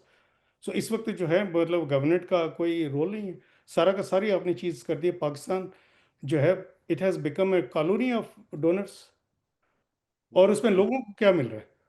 एक और एग्जांपल देख ले आप, वर्ल्ड बैंक ने 2019 में मोस्ट मतलब competitive and livable cities project किया कराची के लिए, कोई $230 मिलियन का प्रोजेक्ट। उसके साथ ही फिर उन्होंने कराची मोबिलिटी प्रोजेक्ट किया ताकि उससे पब्लिक ट्रांसपोर्ट आ जाए। फिर Karachi water and sewerage project किया, कोई 300 मिलियन प्रोजेक्ट्स। और उसका रिजल्ट क्या निकला? अभी इकोनॉमिस्ट इंटेलिजेंस उन्होंने अभी रैंकिंग की है, कराची जो है वो 173 कंट्रीज में से लीस्ट लिवेबल है 170 कंट्रीज में। 20 मिलियन कराची के जो लोग हैं, ठीक है, 20 million, whether they are rich, middle class, poor, they have no access to water. कोई उनको वो पानी ही नहीं मिलता। ठीक है, पब्लिक ट्रांसपोर्ट आप देख लें कराची में वर्चुअली नॉन एग्जिस्टेंट। सो लोगों को क्या मिल रहा है इस इंटरनेशनल एड से? ये जो आपने 2000 से लेकर 2022 तक आपने $48 बिलियन की आपने फॉरेन एड लिए, और पिछले साल आपने फिर और अपने मतलब इंटरनेशनल लोन्स लिए हैं, और आपने सेलिब्रेट किए कि जी आपके इंटरनल फ्लोज आने शुरू हो गए, आपके जो रिजर्व बढ़ने के। मल्टीलेटरल इंस्टीट्यूशन ने लास्ट ईयर $7 बिलियन और आपको फाइनेंसिंग कर दी है। और वो end result Pakistan is drowning in debt, just like Africa. Africa में जो है वो इस वक्त ओवरऑल कलेक्टिवली देखें तो 36 countries हैं which are already in debt distress, or which are close to at the risk of being in debt distress. जो अफ्रीकन कंट्रीज का जो पब्लिक डेट है, that has increase by 183% since 2010। Pakistan देख ले, पाकिस्तान का debt has become unsustainable. We are trapped in debt, stagnation and inefficiency. आपका जो हम इस वक्त लो ग्रोथ और लो इन्वेस्टमेंट में ट्रैप्ड है। कोई आप सेक्टर देख लें कि जिसमें मतलब कि डोनर्स गए हैं और उन्होंने कोई इंप्रूवमेंट की हो, आपके सारे इंडिकेटर्स आपके सामने हैं। So where is that? So we're looking, what is this doing? So that is why I have, मतलब उसमें मैंने अपनी बुक में I have come up with because I have worked with the IMF, I have worked closely with World Bank, and I have managed the different projects. I have come up with the plan. I have proposed a framework, 6-point framework for reform of international aid. और we can discuss separately, अगर बताइए आपके वो कुछ। क्या है, बताइए क्या है वो। जी, उसमें सबसे पहली चीज़ जो मैंने बताई है कि वो देखें, वो ये कि मेरा जो 6-पॉइंट प्लान है उसमें सबसे पहला प्लान है कि जो डेवलपिंग कंट्रीज़ हैं, they must put their house in order first, they need to fix themselves. ठीक है जी, अगर वो अपने आप को अपना वो घर ठीक नहीं करेंगे, तो वो जितने भी जो पिछले 50-60 साल में जितनी इंटरनेशनल एड आई है बिलियंस ऑफ डॉलर्स की, जिसके नतीजे में आप सिर्फ कर्ज़ों के बोझ तले जकड़ गए हैं, और आपके ना आपके लोगों को कुछ मिला है, आपके सिस्टम्स ख़राब हुए हैं, और आप जब तक आप खुद नहीं ठीक करेंगे, कोई आपको इंटरनेशनल एड से इफेक्ट नहीं आएगा। So they must fix themselves, that's the first point of my plan before anything else. ठीक है ना, आप कोई भी इंटरनेशनल एड सिस्टम को रिफॉर्म कर लें, उसका इम्पैक्ट उस वक्त तक नहीं आएगा जब तक कि developing countries they do not take charge of their own destinies. They need to have faith themselves, वो अपने विजनरी लीडर्स अपॉइंट इलेक्ट करें, और अपने सिस्टम्स को इम्प्रूव करें। सेकेंड पॉइंट इज कि जो इंटरनेशनल एड आर्किटेक्चर है, इसको रिफॉर्म की ज़रूरत है। There is lot of overlap और डुप्लीकेशन। आप ये देखें कि मतलब कि इस वक्त भी आप कोई भी प्रोजेक्ट्स उठा के देख लें कि वर्ल्ड बैंक के प्रोजेक्ट्स हों, एशियन डेवलपमेंट प्रोजेक्ट्स हों, overlapping projects, they cut across each other. So basically क्या है कि ऑल डोनर्स इंस्टेड ऑफ जो हार्मोनाइजेशन है, बजाय इसके कि हार्मोनाइज करें और अपने प्रोजेक्ट्स को, they compete with each other. So there is lot of donor competition instead of donor harmonization. तो डोनर कंपटीशन के रिजल्ट में इसलिए इम्पोर्टेंट है कि आप जो डुप्लीकेशन उसको ख़त्म करें। उसमें माय प्रपोजल इस कि जो बायलैटरल एड है, that should focus only on humanitarian add, उसको ह्यूमैनिटेरियन एड पे फोकस करें। ठीक है, जो रीजनल कॉन्फ्लिक्ट्स के नतीजे में, या आपके जो नेचुरल डिज़ास्टर्स हों, या कोई पब्लिक हेल्थ क्राइसिस है, उसके नतीजे में जो इंटरवेंशन होती है, बायलैटरल एड्स वो करें। और because my book is also call to action, so इसमें I have called upon the taxpayers in advanced countries that they should persuade their leaders, their politicians, to close जो country offices of bilateral donors. उससे क्या होगा कि immediately they will send a signal of empowerment to local governments. इस वक्त जो है वो लोकल गवर्नमेंट्स जो हैं वो दे हैव रिलैंक्विश्ड देयर रिस्पॉन्सिबिलिटी। उन्होंने कहा है कि नहीं, ये तो हमने कुछ नहीं करना, सब कुछ डोनर्स करेंगे। आपके जो मिनिस्ट्री ऑफ फाइनेंस है उनको इकोनॉमिक पॉलिसी बनाने की ज़रूरत नहीं है, वो आपको इकोनॉमिक आईएमएफ जो है आपको दे देता है, एक इकोनॉमिक पॉलिसी बना के आपकी बजट जो है वो बना के देते हैं आईएमएफ, जो कि पार्लियामेंट में जाती है। आपकी monetary policy is suppose to be independent, लेकिन वो आईएमएफ के डिक्टेट्स को फॉलो करते हैं। ठीक है, इसी तरह से आपके जितने सेक्टर्स हैं उन सब में जो है उसका इम्पैक्ट ये आता है कि आपके जो लोकल हैं वो कोई पॉलिसी नहीं बना रहे, पॉलिसी इंटरफेरेंस इतनी ज़्यादा है कि डोनर्स कर रहे हैं जिसका इम्पैक्ट कुछ नहीं है। तो इसलिए मैं चाह रहा हूँ कि इसमें जो ओवरलैप हो वो उसको ख़त्म होना चाहिए। यूनाइटेड नेशंस की भी अपनी फिर इकोनॉमिक डेवलपमेंट के हैं, यूएनडीपी है, इफ़ाद है, बहुत सारे प्रोजेक्ट्स हैं उनके। तो वो जो जो ऑलरेडी काम मल्टीलैटरल डेवलपमेंट बैंक्स कर रहे हैं, ठीक है, वर्ल्ड बैंक और Asian development bank. So I believe कि जी we need to strengthen multilateralism. I am not against them, but I want कि जी वो सिस्टम को रिफॉर्म करें। Bilateral programme should only be focused on humanity, on जो humanitarian aid है उस पर फोकस करें, और कंट्री ऑफिस बंद करें।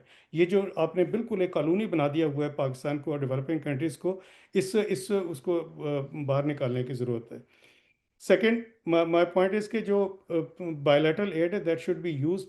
फिर इसके अलावा मेरा एक पॉइंट है जिसमें I have made a strong case for debt forgiveness, क्योंकि इस वक्त जो सिचुएशन है कि देयर आर अबाउट 36 कंट्रीज जो कि डेट डिस्ट्रेस में हैं, और अफ्रीकन कंट्रीज जो हैं they are drowning in date.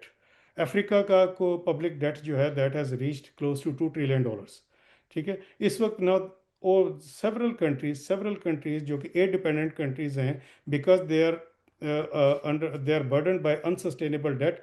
तो उनकी जो इंटरेस्ट पेमेंट्स हैं, डेट सर्विसिंग है, वो कॉस्ट इतनी ज़्यादा है कि आप कोई भी रिफॉर्म करें, उनको उनको they need some breathing space. इसलिए they need blanket debt forgiveness.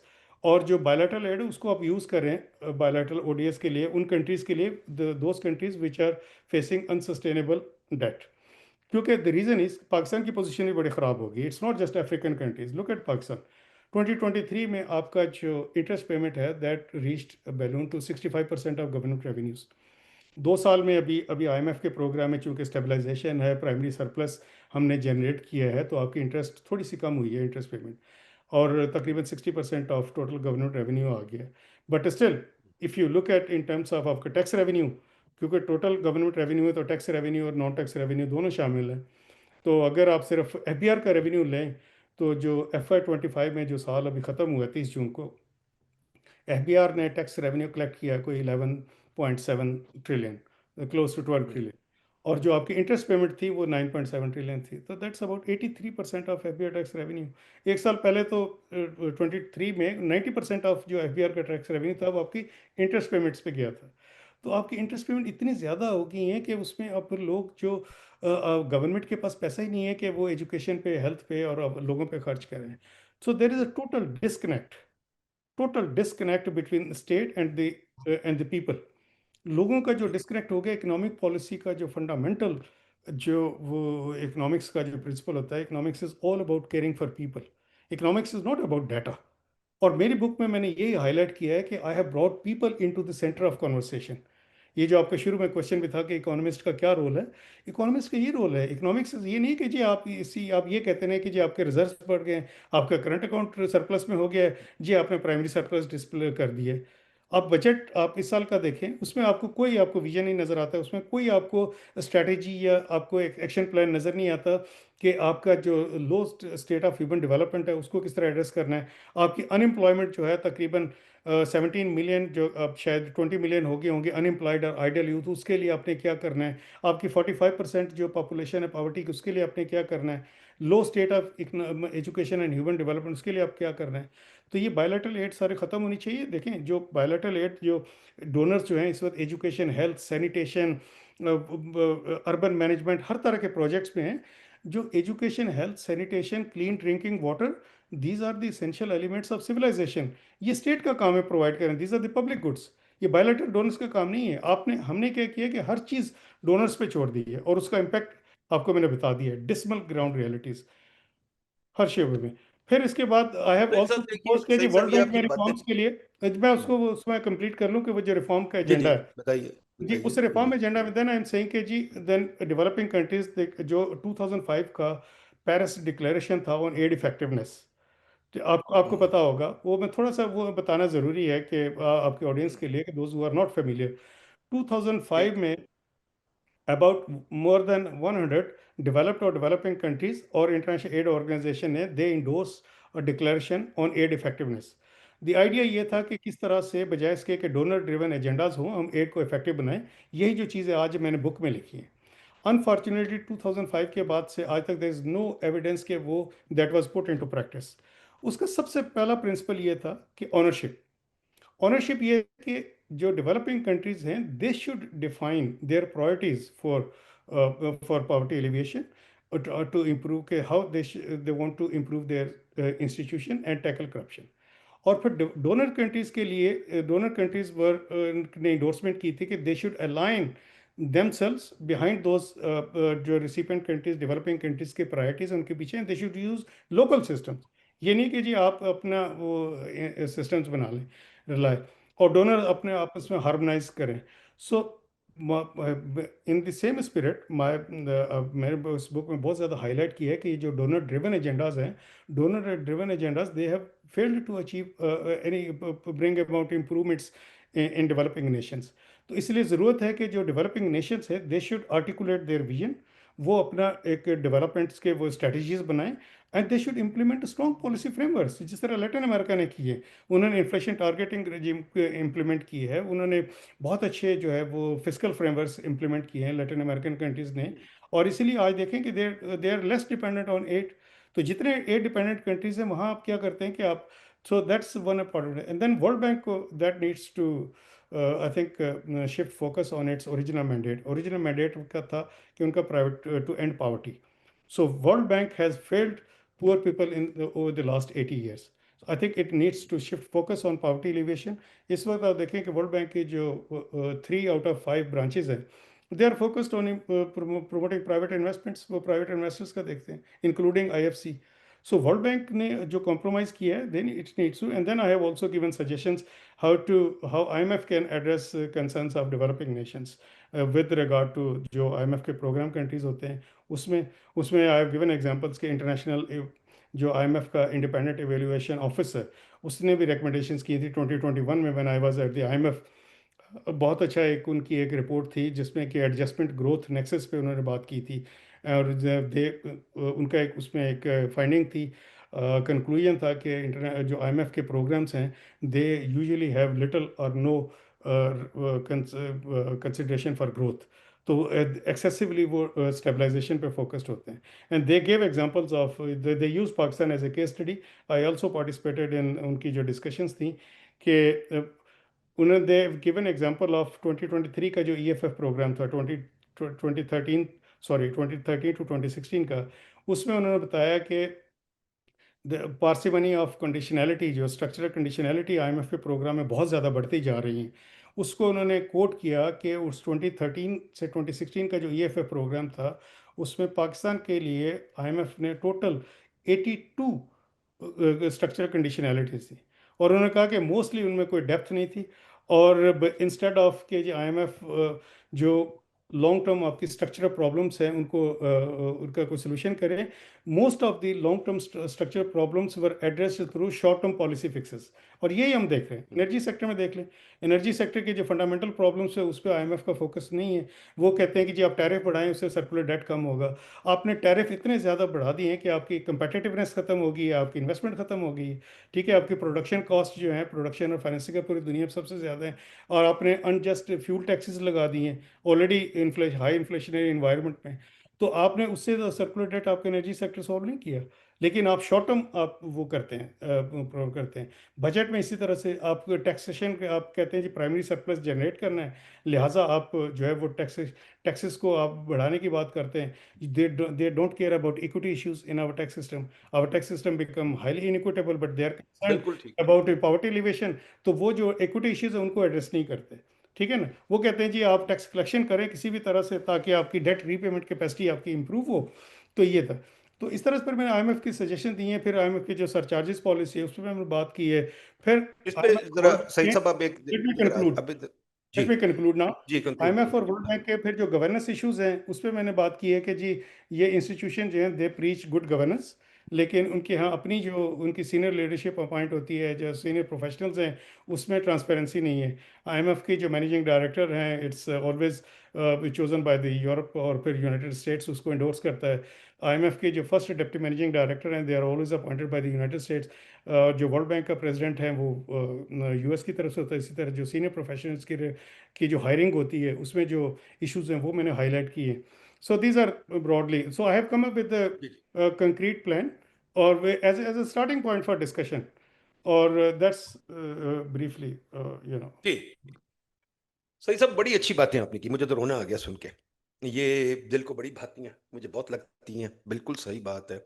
मैं भी आईएमएफ में 30 साल रहा हूँ जैसे आपको पता है, और मैं देखता रहा हूँ कि क्या होता है। और आईएमएफ के अंदर भी मैं कई दफ़ा ये रोता था जब मैं जाता था कई मुल्कों में, फॉर एग्जांपल चेकोस्लोवाकिया गया और कजाकिस्तान गया वगैरह वगैरह, जहाँ भी गया वहाँ मैं अक्सर लोगों को कहता था, श्रीलंका, इजिप्ट वगैरह, कि भाई ये जो रिपोर्ट मैं लिख रहा हूँ अपने बॉसेस के लिए लिख रहा हूँ, आपके लिए नहीं लिख रहा।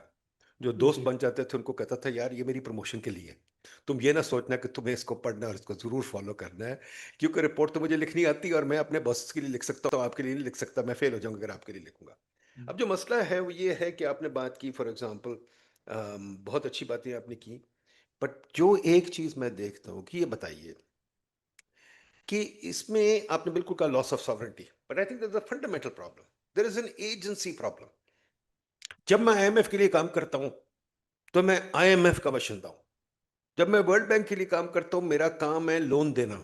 आईएमएफ का भी काम है लोन देना। आईएमएफ आपको पता है चलता ही लोन देने पे, वरना नहीं चल सकता। आईएमएफ जो जी चार्ज करता है उसी पे चलता है। आईएमएफ के पास तो कैपिटल भी कोई नहीं है। वर्ल्ड बैंक के पास कैपिटल है, but world bank has to sell the loan और दुनिया से। तो बेसिकली जो बैंकर्स हैं वो लोन्स बेचते हैं और खाते हैं। और जब डॉड फ्रैंक ने किया था एवेल्युएशन तो उसमें एक बहुत अच्छी चीज नजर आई थी, जो कि उन्होंने लॉ भी बना दी। तो मेरा ख्याल यहाँ भी एक लॉ होनी चाहिए। क्या इसके बारे में आप क्या सोचते हैं कि डॉड फ्रैंक ने ये कहा था कि जो बंदा, जो ट्रेडर है, जो भी कुछ है, वो जी अगर एडवाइस दे रहा है तो ब्रोकरेज नहीं कर सकता। एडवाइस और जी ब्रोकरेज को उन्होंने सेपरेट किया। उन्होंने कहा भाई आप ये नहीं। और मैं इसका खुद निशाना बन चुका हूं। मुझे याद है जब मैं अमेरिका में था, एक ब्रोकर ने मुझे गलत चीज़ें बेच बेच के मेरा बड़ा नुकसान करवाया। क्योंकि वो ब्रोकर्स को सुबह बताते हैं कि ये बेचो, वो बेच देते हैं, बाद में उसको इंसेंटिव मिल जाता है, बाद में रोते रहते हैं। तो ये जो मुझे समझ नहीं आती, डोनर एजेंसी में सबसे बड़ा रिफॉर्म जो मुझे नजर आता है कि भाई आप अगर टेक्निकल असिस्टेंस करें तो वही करें, आप फिर पैसे ना बेचें उस टेक्निकल असिस्टेंस, क्योंकि technical assistance becomes an advertisement for reform, sorry advertisement for loan. ठीक है ना। और टेक्निकल असिस्टेंस में बहुत मॉरल हैजर्ड है, क्योंकि आपने लोन बेचना है, आपने ये नहीं करना कि मुल्क का फायदा पहुंचाना है। और इसके साथ ये चीज़ है कि देर इज वो निसिम तालिब की किताब है बड़ी मजेदार, वो उसका नाम ही है स्किन इन द गेम। वो यही इनको कहता था। उसने रोगोफ को भी डांटा एक टीवी प्रोग्राम पे। उसने कहा यार तुम्हारा स्किन इन द गेम क्या है? तुम बताओ। मैं तो जब पैसे लगाता हूँ मेरा स्किन इन द गेम होता है, तुम्हारा स्किन इन द गेम क्या? अब मैं जब, फॉर एग्जांपल, हम जोक करते थे, हमारी एक टीम थी जो युगोस्लाविया जाती थी, हम जी उससे रोज जोक करते थे बैठ के कॉफी पे कि यार तुम युगोस्लाविया का बेड़ा गर्क कर दो, मुल्क डूब जाएगा, पर तुम्हारी प्रमोशन हो जाएगी। उनकी प्रमोशन हो गई, मुल्क डूब गया।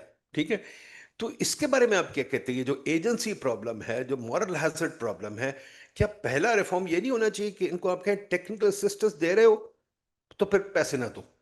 ठीक है। दूसरी चीज मुझे बताएं, इनका स्किन इन द गेम के आप माशाल्लाह, आपको पता है बैंकिंग सेक्टर में उन्होंने 2008 के बाद बड़ी मजेदार बात की। उन्होंने कहा जी जो बोनसेस दे रहे हैं उसके अंदर आप क्लॉबैक रखते हो। जब आप बोनस देते हैं कि आपने बड़ा अच्छा काम किया, पर वो 10-15 साल के बाद वो कहते हैं वापस भी ले सकते हैं, अगर काम आपका गलत था, ठीक नहीं हुआ, तो हम वापस भी ले सकते हैं बोनस। बोनस आपको अभी नहीं देंगे, जब काम आपका ठीक सेट हो जाएगा।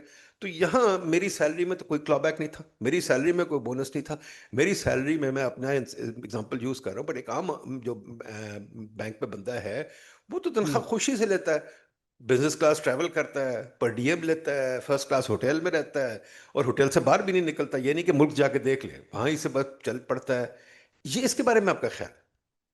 पहली चीज़ है कि I totally agree with what you said, जो एजेंसी प्रॉब्लम ने की है इसमें तो मैंने कुछ हाईलाइट भी किए।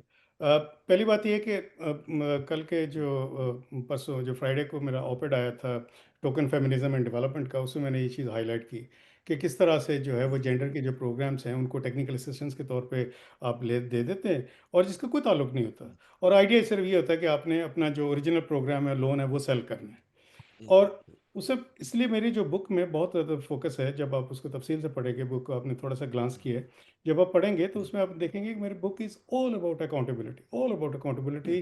There is a glaring lack of accountability for failed outcomes, donor programs के आउटकम्स के। वो चीज़ हमें नज़र नहीं आती। देखिए ना, मतलब whether it's IMF, world bank और एशियन डेवलपमेंट बैंक, और जो बायलैटरल डोनर्स हैं, for example Asian development bank, जो मैंने वर्ल्ड बैंक की कंसिस्टेंटली एग्जांपल दी, इसकी क्या अकाउंटेबिलिटी है? एशियन डेवलपमेंट बैंक इतनी ज़्यादा प्रोग्रेस है, हर सेक्टर में वो फेल अगर हो रहे हैं तो उसकी अकाउंटेबिलिटी नहीं है।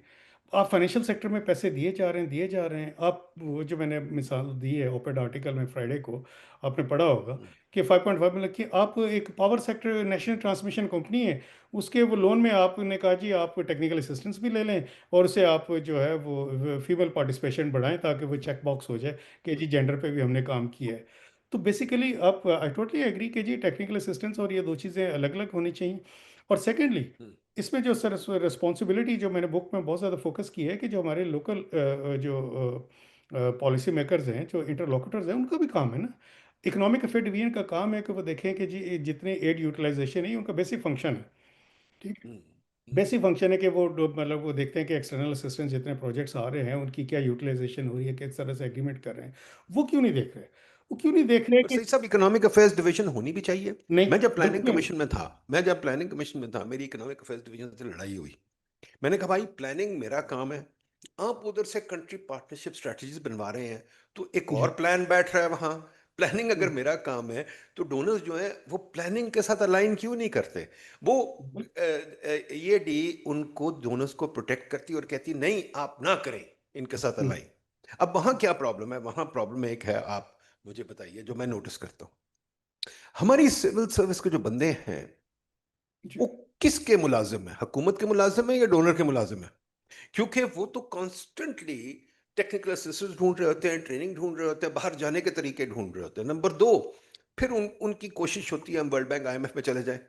फिर जी। उनकी कोशिश होती है डिफिड के प्रोजेक्ट कोई ले लें। बिल्कुल। आपके कई लोग हैं जो डिफिड के प्रोजेक्ट में मैं तो कहता हूं जो सिविल सर्विस का करियर है वो ये है, पहले आते हैं, 2-3 साल के बाद एक स्कॉलरशिप लेके बाहर चले जाते हैं, और स्कॉलरशिप भी इन्हीं को मिलता है। जब मैं बच्चा था स्कॉलरशिप इनको नहीं मिलता था, स्कॉलरशिप हमें मिलता था जो बाहर बैठे होते थे यूनिवर्सिटीज में। अब सारे सिविल सर्विस को स्कॉलरशिप्स मिलते हैं। हर कोई चीवनिंग है, हर कोई वो फुल ब्राइट है, वो जाके वहां सैर करके आते। कुछ लोग सीरियसली पढ़ लेते हैं, पर बहुत लोग सैर करके आ जाते हैं।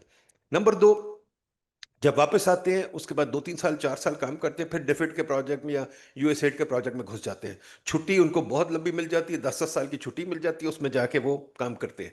फिर उसके बाद वो आके सेक्रेटरी लग जाते हैं।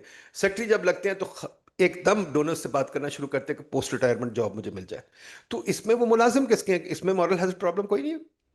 बिल्कुल मॉरल हैज अ प्रॉब्लम, और आई एम ग्लैड कि आपने ये सारी चीज़ें डिस्कस की। ये चीज़ें, these are all issues are discuss in my book. और मतलब we totally align on this, मतलब कि हम टोटली, मतलब आई 100% एग्री जो हम कह रहे हैं। देख रहे हैं, इकोनॉमिक फेडरेशन का पहले ही काम है कि, फॉर एग्जांपल जो मैंने अभी माइक्रो फाइनेंस सेक्टर की मिसाल दी थी, जब आपका पूरी दुनिया में the only sector which was rated number 1 in the world economist intelligence unit की रिपोर्ट में, उसके बाद अब आप देखें कि अब आप अभी मार्च में, आई वाज सरप्राइज्ड कि मार्च में दोबारा वर्ल्ड बैंक ने एक्सेस टू माइक्रो क्रेडिट का प्रोजेक्ट जो है वो 102 मिलियन का अप्रूव किया है। मतलब कोई देखने वाला नहीं है कि क्यों कर रहे हैं प्रोजेक्ट, वाहे। मतलब it was okay for donors to support micro finance sector at when it was in the infancy stage of development in 1990s and early 2000। आज आपका माइक्रो फाइनेंस सेक्टर, आपके माइक्रो फाइनेंस बैंक्स जो है वो establish हो गए।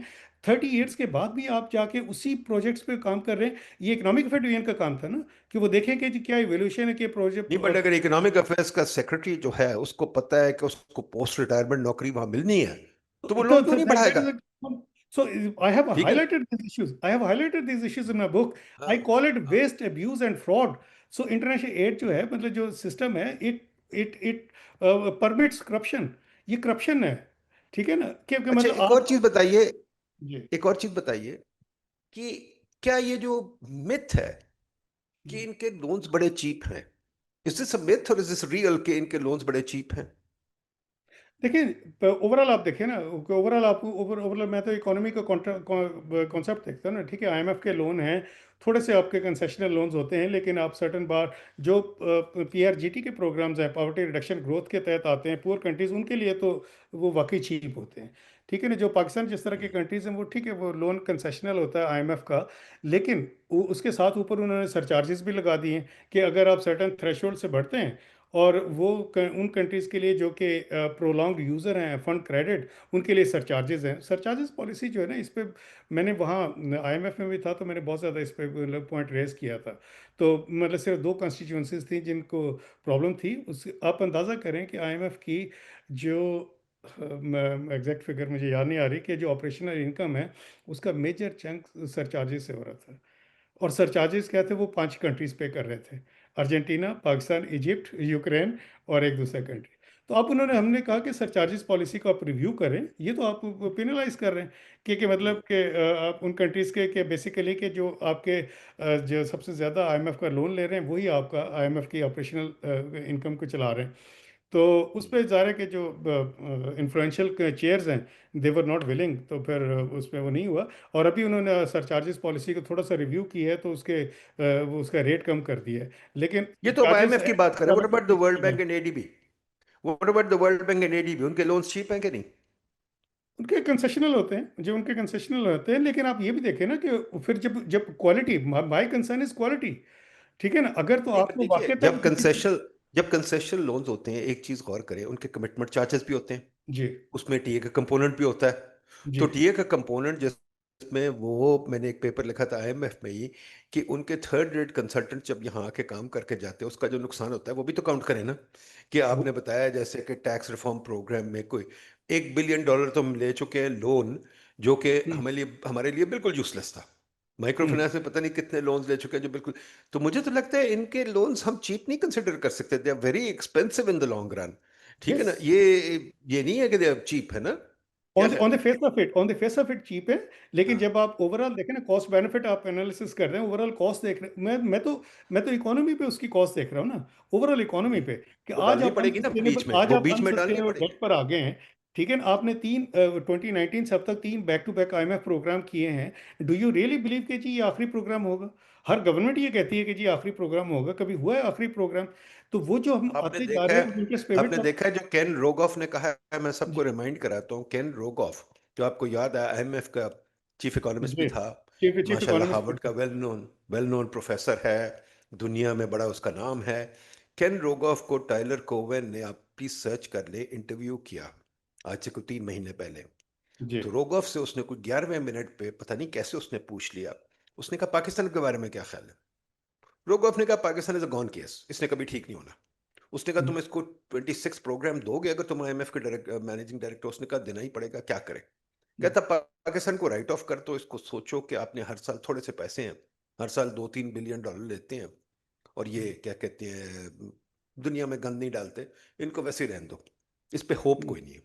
तो मेरा मतलब तो खुद ही कह रहे हैं कि होप कोई नहीं है, और फिर हमें पैसे दिए जाते हैं। तो ये बताइए कि जो आप डेट की बात कर रहे हैं, कि डेट फॉरगिवनेस, मैं तो डेट फॉरगिवनेस के बिल्कुल खिलाफ हूं। अगर आप डेट फॉरगिवनेस करते हैं, 3 बारी तो हो चुका है डेट फॉरगिवनेस, ठीक है ना, 3 बारी हो चुका है डेट फॉरगिवनेस, अब खुदा के वजह से चौथी बारी करेंगे, तो वो लोग फिर लोन बेचना शुरू कर, डेट फॉरगिवनेस कर रहे हैं अगर हमें, तो जो डेट दे रहे हैं उनको भी तो पकड़े ना, वो क्या कर रहे हैं या नहीं? एब्सोल्युटली। आईएमएफ वर्ल्ड बैंक वगैरह नहीं बता सकते कि वो डेट क्यों। देखिए, आपने करंदाज की बात की, एक और एजेंसी यहाँ बनी हुई है, मैं इतनी डोनर एजेंसी गिन सकता हूँ, एक और एजेंसी यहाँ बनी है जो डोनर्स ने बनवाई है, पीपीएफ। जी ठीक है, फिर आप देखिए, आपने जो आईएमएफ वर्ल्ड बैंक ने हमारे यहाँ कितने टैक्स ओम्बुड्समैन, फलाना ओम्बुड्समैन, जी, कितने ट्राइब्यूनल बनवाए हैं, कितना कुछ बनवाया है। फिर मैं देख रहा बहुत था कि आपकी wasteful. Regulatory agencies, competition council commission जो है वर्ल्ड बैंक ने बनवाई, आपकी रेगुलेटरी एजेंसीज लॉज उन्होंने लिखी, आए दिन एक नई एजेंसी बनवा देते हैं, फिर कहते हैं यार आपका खर्चा बढ़ रहा है। अभी आईएम ये इन्होंने अपने टैक्स रिफॉर्म प्रोजेक्ट में हमें 1000 गाड़ियां खरीदनी है एफबीआर के लिए। जी वो क्या करना, उन्हें गाड़ियों में बोरी भर के लेके आना है, क्या करना है? नहीं, वो तो आप ये आप कैसे? आईएमएफ देखिए ना, आईएमएफ की नाक नीचे देखे ना, जो आपने जो सैलरी इंक्रीजेस हुई हैं लेजिस्लेटर्स की, एमएनएस की, स्पीकर नेशनल असेंबली की, हाँ। सेनेट के चेयरमैन की, और जो इतने गवर्नमेंट सर्वेंट्स की। अब देखें, हमारे फाइनेंस मिनिस्टर जो हैं वो मतलब एचबीएल से आए, इज़ अ सीजन बैंकर। माशाल्लाह, उनकी एक रेपुटेशन है, इंटेग्रिटी है, उनका एक विजन है, बड़ी सिंसियरली काम कर रहे हैं। लेकिन कोई उनसे ये पूछें कि आपने जब से आए, मतलब कि एक दफ़ा आपने सैलरीज बढ़ाई 25 to 35%, फिर आपने नेक्स्ट ईयर 20% बढ़ा दी, 25%। आपका ग्रोथ रेट इकोनॉमी का जो है वो 3 साल पहले जो नेगेटिव था, माइनस, उसके बाद फिर वो 2.5% हुआ है, अब 2.6% हुआ है। अगर एचबीएल में ये वाले, अगर आप रिसेशन हो, आप प्रॉफिट ना बना रहे हो, तो क्या आप अक्रॉस द बोर्ड 35% सैलरीज देते हैं आप एचबीएल में? देखिए ना, मतलब आप इस वक्त जो हो रहा है कि 600% सैलरीज इंक्रीजेज हो रही हैं, 800% इंक्रीज हो रही हैं, 400%। पंजाब असम्बली, तमाम असम्बली जो अपने तौर पर कर रही हैं। तो ये सब के सब क्या हो रहा है? वेयर इज आपका आपको वो नजर आता है कि रिफॉर्म्स या विजन? गाड़ियों की आप बात कर रहे हैं, एक country, a country which is drowning in debt, ठीक है, कैन दे रियली अफोर्ड के स्टेट स्पॉन्सर्ड लेविश जो लग्जरीज हों? अब जब तक आप, इसीलिए मैंने अपनी बुक में जो मेरा जो रिफॉर्म एजेंडा है, उसमें सबसे पहले पॉइंट ये रखा कि जी, fix, put your house in order first. Debt forgiveness की भी जब मैं बात कर रहा हूँ, तो इट्स चार सारे 6 पॉइंट्स प्लान जो है, दे आर टुगेदर। मैं उनके लिए बात की है कि जो कि severely those countries which are in debt distress, जो, ताकि उनको थोड़ा सा ब्रीथिंग स्पेस मिले। मैं ये नहीं कह रहा कि जी सिर्फ, मैं उसमें बड़ा क्लियरली लिखा है, टोटली एग्री कि डेट लेकिन कैंसिलेशन कोई skin loan. In the game तो होनी चाहिए ना, कोई स्किन इन द गेम तो होनी चाहिए ना। अगर ये लोग डेट फॉरगिव करते हैं तो दूसरे दिन ही दबा के लोन दोबारा देने शुरू कर देते हैं। नहीं या नहीं तो अगर डेट फॉरगिवनेस कर रहे हैं तो फिर जी, 10-15 साल के लिए आप लोन ना दें, आप ना जाएं मिशन पे, वहां आप आराम से बैठें। ठीक है। अब मिशन भी, जब मैं आईएमएफ में था, मैं लोगों को कहता था मिशन बड़ी अच्छी चीज है यार, मेरा तो बड़ा जी, शौक है मिशन पे जाने का। मुझे फ्रीक्वेंट फ्लायर पॉइंट्स मिलते हैं, मुझे पर डीएम मिलता है, मुझे फर्स्ट क्लास होटल में रहना मिलता है, मुझे रास्ते में स्टॉप ओवर हाँ, मिलता है। तो मैं तो हमेशा कहता था मिशन जो है वो फ्रीक्वेंट फ्लायर पॉइंट के लिए बनती है। ठीक है। अब जी, मसला ये है कि आप मिशनों पे लोगों को भेजते हैं। आपने बड़ी अच्छी बात की, कंट्री ऑफिसेज बंद कर दें, मैं इसके बिल्कुल हामी हूँ। मुझे बताइए, मैं पीआईडी रन करता था, पीआईडी में कम इकोनॉमिस्ट थे, एडीबी और वर्ल्ड बैंक के कंट्री इकोनॉमिस्ट जो ऑफिसर्स थे उसमें को 10 गुना ज्यादा बते थे। अब वो कर क्या जी, रहे हैं? ठीक है। वो सारा वक्त बैठ के मुल्क के लिए प्लान्स बना रहे हैं, तो भाई प्लानिंग कमीशन की फिर क्या जरूरत है, पीआईडी की क्या जरूरत है? उनको बंद कर दें। और अगर वो बनाते हैं प्लान्स, मैंने एक और आपको बात बताऊं बड़ी मजेदार, वो जो कुछ करते हैं, मैं उनको कहता था भाई तुम इस तरह करो, हमें पीयर रिव्यू बना दो बस, हम आपसे पैसे नहीं मांगते हैं, हमें पीयर रिव्यू बना दो। वो कहते ये नहीं हो सकता। मैंने कहा यार हम कंट्री में रहते हैं, हमें पीयर रिव्यू बना दो, मैं आईएमएफ से आया हुआ हूँ, आप जो काम करते हैं हमें एज अ पीयर रिव्यू रख लें, कोई पैसे नहीं हम मांगते, हमें पीयर रिव्यू बस करने दें, और हमारे साथ बैठ के आप मुबाहिसा करें जो भी प्लान होता है। वो कहते हैं हम नहीं करते। मैंने कहा हमारी 260 यूनिवर्सिटीज़ है, 260 यूनिवर्सिटी को आप कैसे एम्प्लॉय करते हैं? वो कहते हैं हम इसी तरह एम्प्लॉय करते हैं, उनमें से एक आधे बंदे को अपना नौकर रख लेते हैं। ठीक है। जी, आपकी यही हैसियत है। आपने मैकेंजीज की बात की है, मैकेंजीज पे आपने देखा होगा, एक एलएसी की इकोनॉमिस्ट है, या यूसीएल की मेरा ख्याल, मारियाना माजुकुटो, उसने किताब भी लिखी है इस पे, मैकेंजी मैकेंजी पे ही। उसका नाम है द बिग कॉन। एक और हम्म, किताब भी है जिसमें लिखा हुआ है मैकेंजी कम्स टू टाउन।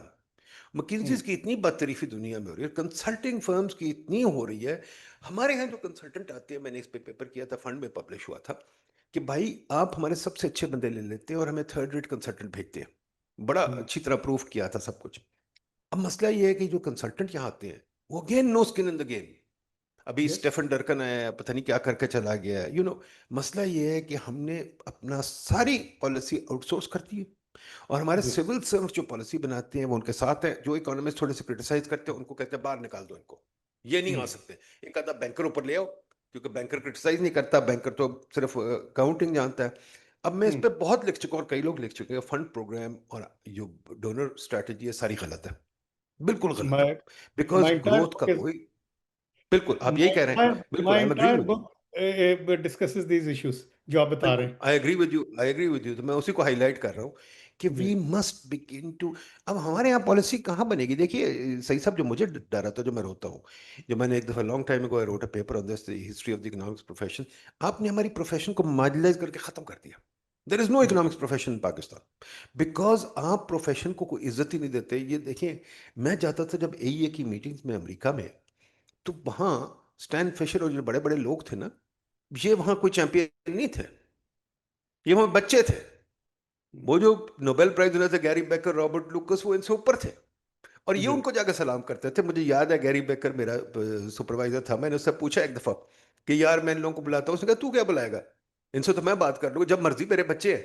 ठीक है, ये प्रोफेशन होती है, profession was above these agencies. Yes. यहां हमने प्रोफेशन को नीचे रखा हुआ है। नंबर दो, डेवलपमेंट इकोनॉमिक्स, क्या ख्याल है आपका, is it a racist subject और is it a real subject? It is real, लेकिन वही बात आ जाती है कि जो इशू आ जाता है कि अकाउंटेबिलिटी का ना, अकाउंटेबिलिटी का एक मेजर पॉइंट है। और मैंने अपनी बुक में ये इसी बात को कन्फेस किया है कि जो डोनर एजेंसीज हैं, वर्ल्ड बैंक है, एशियन डेवलपमेंट बैंक हैं, इफ अगर उनके प्रोजेक्ट्स जो हैं कंसिस्टेंटली फेल हो रहे हैं, they have failed to bring जो उनके स्टेटेड ऑब्जेक्टिव्स हैं उसको अगर मीट नहीं कर रहे, तो वेयर इज द अकाउंटेबिलिटी? और फिर आप ऑडेसिटी देखिए कि मतलब दे कम अप विथ, आपकी हर साल जो है वो आपकी इकोनॉमी के बारे में कमेंट्री पब्लिश करते हैं वर्ल्ड बैंक। भाई, if you claim to be Pakistan's proud development partner, and they proudly claim to be Pakistan's development partner, then they should also accept the responsibility for the miserable जो outcomes हैं, for the current state of paralysis जिसमें हैं, for the current जो economic stagnation face कर रहे हैं, जो आज इस कंडीशन में पहुंचे हैं, यू शुड मतलब एक्सेप्ट रिस्पॉन्सिबिलिटी। ये नहीं हो सकता कि जी आप साइमल्टेनियसली आप टेक्निकल असिस्टेंस दें, थर्ड ग्रेड कंसल्टेंट्स भेजें, आप दें, आपके प्रोग्राम्स मुस्तकिल फेल हों, जिसकी कोई क्वालिटी ना हो, जिसकी कोई ज़रूरत ना हो। ठीक है। और साथ ही फिर आप सरमन भी देते हैं, पाकिस्तान के बारे में रिपोर्ट्स भी शेयर करते हैं, देन पीपल कोर्ट के जी डेवलपमेंट, जी वर्ल्ड बैंक ने रिपोर्ट लिखी है, उन्होंने कहा कि जी पाकिस्तान में टैक्स रिफॉर्म जो है ना वो बड़ा चैलेंज है। भाई, you are part of the problem. ठीक है ना? तो मतलब you should also accept responsibility. तो डेवलपमेंट सब्जेक्ट है, देखिए एक सब्जेक्ट है, और लेकिन चीज है, ऐसा ये कि इसको रीओरिएंट करने की जरूरत है। ये जो मेरी बुक मैंने हाईलाइट की है, I was not a development economist by training. नहीं, आप ठीक है ना? आप रीओरिएंट मेरा करें, मैं तो कह रहा हूं बंद करने की जरूरत है। देखिए बिल्कुल। 80 इयर्स से ऐड हो गई है, अब 80 इयर्स काफी नहीं हो गया। अब ये वर्ल्ड बैंक, एडीबी, ये जो और खासतौर पे बायोलैटरल एड बंद करें। अब डिफिड के प्रोजेक्ट्स, ना सिर्फ अपने करंदाज की बात की, एक रीमेट भी है, एक सीड हम्म। भी है। अब ये जी। प्रोजेक्ट्स करते क्या है, किसी को समझ ही नहीं आती। ठीक है, रीमेट नहीं, बना था तो टोबैको मैं के बता रहा लिए हूँ ना और जी वो क्या करते हैं। 72 पीपल आर वर्किंग इन कारंदास, 40 के करीब जो है पीएमआईसी में, अब परवाज में हायर करेंगे, फिर नेशनल क्रेडिट गारंटी में। कर क्या रहे हैं? What is the outcome? Outcome मैंने बता दिया आपको। बिल्कुल आपका सही। प्राइवेट सेक्टर क्रेडिट जो है वो मतलब 9% पर आ गया, लोएस्ट इन द वर्ल्ड। कोई भी सेक्टर आप उठा लें जिसमें कि डोनर्स काम कर रहे हैं, उसमें आपकी रैंकिंग पूरी दुनिया में लोएस्ट है। ठीक है ना, इंक्लूडिंग पॉवर्टी। तो फिर वो ये जो जितने फिर नोबल नैरेटिव्स हैं उसको मैंने चैलेंज किया अपनी बुक में। बिल्कुल दैट सही। Is the focus of my book. और ये जितनी प्रैक्टिकल बातें, ज़ाहिर है कि हम सारी बिल्कुल सही इस किया। 1 घंटे में बात नहीं कर सकते, वो सारी की नहीं नहीं, सारी डिस्कस की तभी हैं। तो मैं उसको जो बढ़ा रहा हूँ सिविल आपकी। सर्वेंट्स जो सिविल सर्वेंट्स का जो रोल है, जो सिविल हाँ, सर्वेंट्स, अच्छा, इसमें एक चीज़ बताना मतलब ये है कि मतलब जो हमारे सिविल सर्वेंट्स हैं, या जो दोस्त who are working in donor agencies में, ये थोड़ा सा बताऊंगा कि I have worked very closely, I have very high record for them, they are very competent people. My concern, they are very competent people, let me repeat this. ठीक है ना? जो सिविल सर्विस काम कर रहे हैं, जो इवन जो मिनिस्ट्री ऑफ फाइनेंस में, इकोनॉमिक अफेयर डिवीजन में, प्लानिंग जो आपके सिविल सर्वेंट्स हैं, वो बहुत अच्छे सिविल सर्वेंट्स को लगाते हैं। प्रॉब्लम कहाँ आती है? जहाँ के मतलब परवर्स इंसेंटिव्स हो, जहाँ सिस्टम्स आपके खराब हो जाए, वो आपको करप्ट कर रहे हैं। ठीक है ना? बिल्कुल सही पर कह ठीक रहे है, हैं। आई हैव हाईएस्ट रिगार्ड, मतलब मेरी बात को मतलब मैं इसलिए अपने बुक में, अपने प्रेफेस में मैं लिख दिया नहीं कि सर, नहीं, मतलब कि मेरी बुक जो आप सिविल फाइंडिंग, सर्विसेज की बात कर रहे हैं, even the even those who people are in the, working for Karandas, they are हाँ, my friends, and they are very competent people.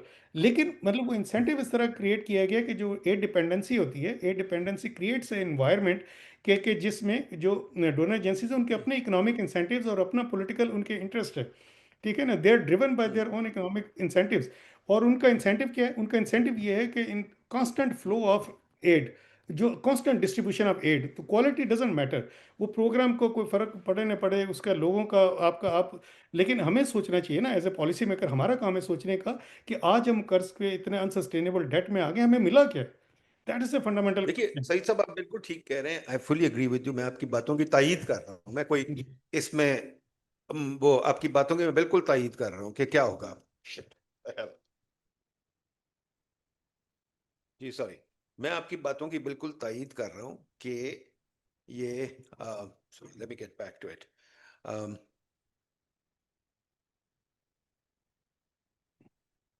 हाँ जी, ये मैं आपकी बातों की बिल्कुल तायीद कर रहा हूँ। देखिए, बात सिंपल ये है कि इवन कॉम्पिटेंट तो लोग हैं, वर्ल्ड बैंक, आईएमएफ में भी लोग बड़े कॉम्पिटेंट हैं, बहुत अच्छे अच्छे लोग हैं, some of the best people in the world.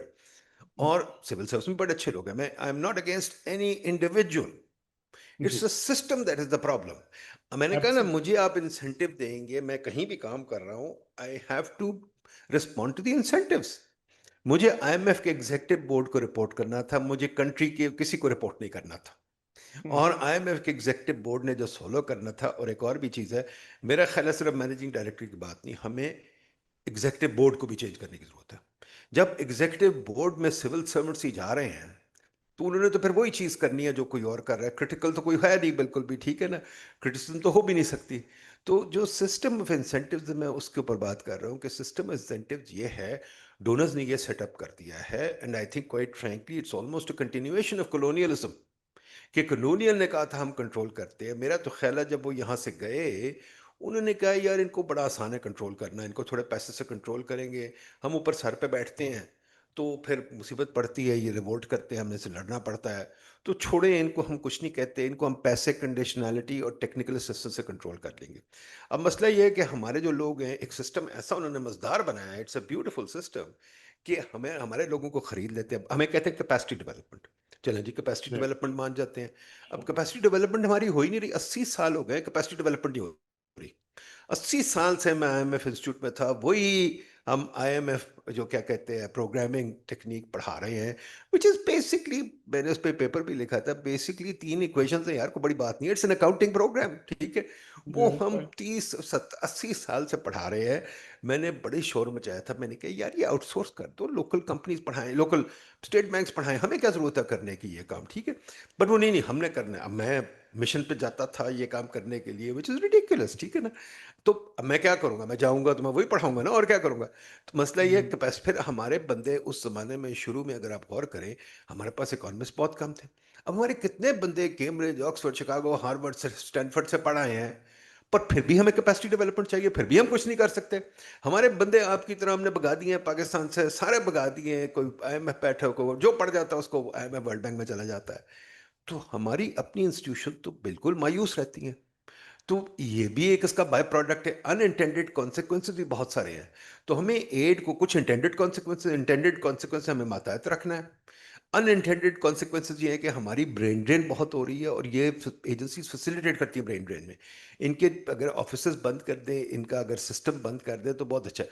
Latin America की आपने बात की, बड़ी अच्छी बात है। लैटिन अमेरिका में जो एग्जाम्पल है, मेरी बड़ा पसंद आया कि हाँ, हमारा शिकागो ही मेरा स्कूल, हार्बर्गर ने और फ्रीडमन ने लैटिन अमेरिका के इकोनॉमिस्ट ट्रेन किए।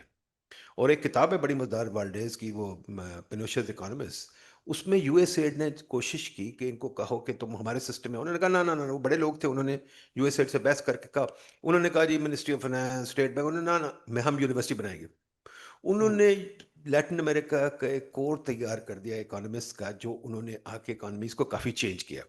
Chile was very successful, Argentina less, Brazil was quite successful, वगैरह, Mexico was successful.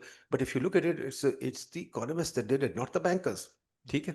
यहाँ बैंकर्स का रोल है, बट पॉइंट ये है कि वो सिस्टम जो बनाया हुआ है, उसके खिलाफ लड़ कौन सकता है, उसके खिलाफ यही यूनिवर्सिटी वगैरह लड़ सकती है ना। It's an idea game. But idea उन्होंने अपने हाथ में रखा हुआ है, उन्होंने टेक्निकल असिस्टेंस हाथ में रखी हुई है। हमें ऊपर मैंने जब प्लानिंग में था, मैंने एक प्लान बनाया, ये फ्रेमवर्क प्लान नहीं बनाया, फ्रेमवर्क बनाया इकोनॉमिक ग्रोथ का। वर्ल्ड बैंक वगैरह इतने नाराज थे, ये कैसे तुम कर सकते हो। मैंने कहा भाई, मेरा काम है प्लानिंग, मैंने बना लिया, पूरे पाकिस्तान में कंसल्ट कर लिया, आप आए इस पे कंसल्ट करें। नहीं, हमारी कंट्री कंट्री पार्टनरशिप स्ट्रेटजी।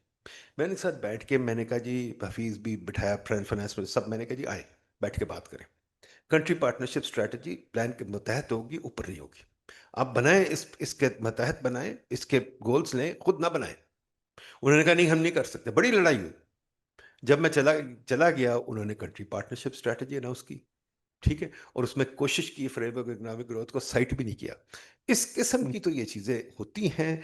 और this is all in the incentives. ये इंसेंटिव में ये है कि क्योंकि कंट्री पार्टनरशिप स्ट्रेटजी जो बनाएगा, वो वहाँ दिखाएगा कि मैं कितना बड़ा आदमी हूं, मैंने एक कंट्री पार्टनरशिप स्ट्रेटजी बना दी। 2 कॉन्फ्रेंसेस, पैसे तो उनके पास बहुत होते हैं, 2 कॉन्फ्रेंसेस सरीना में कराते हैं, और कहते हैं हमने अपने वो पार्टिसिपेशन हो गई, हमने जनाब कर ली कंसल्टेशन, ठीक है। जी, तो ये भी एक तमाशा कंसल्टेशन का। कंसल्टेशन क्या, मैं बार बार कहता था consultation without universities no consultation.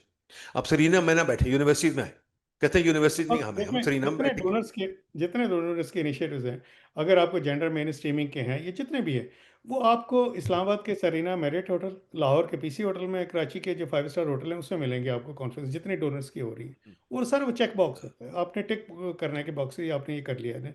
और launch ceremonies, MOU signing ceremonies की जरूरत क्या है? सेल्फ कंग्रेचुलेटरी मैसेजेस, एक ओवरऑल एक कल्चर है कि जो कि मतलब इतना उसने इंसेंटिव क्रॉस किया कि this is all corruption, this is all corruption. कि मतलब कि आप ये देखिए ना, आप तो चलो मतलब उन कैपेसिटी डेवलपमेंट प्रोग्राम्स की बात कर रहे हैं जो आईएमएफ के इंस्टीट्यूट वगैरह में, वो कुछ ना कुछ सेंट्रल बैंकर्स को ट्रेन कर देते हैं। कुछ अच्छे प्रोग्राम्स भी हैं उनके, और उससे लोग बहुत सीखते हैं, क्योंकि हमारी यूनिवर्सिटीज़ के बाज़ कोर्सेज ऐसे प्रैक्टिकल नहीं होते। फॉर एग्जांपल सेंट्रल बैंकिंग के हैं, फाइनेंशियल प्रोग्रामिंग के कोर्सेज, उसमें आई वुड से कि जी उनमें बहुत सारे अच्छे कोर्सेज भी हैं, और बहुत सारे लॉजी कोर्सेज हैं, फजूल हैं।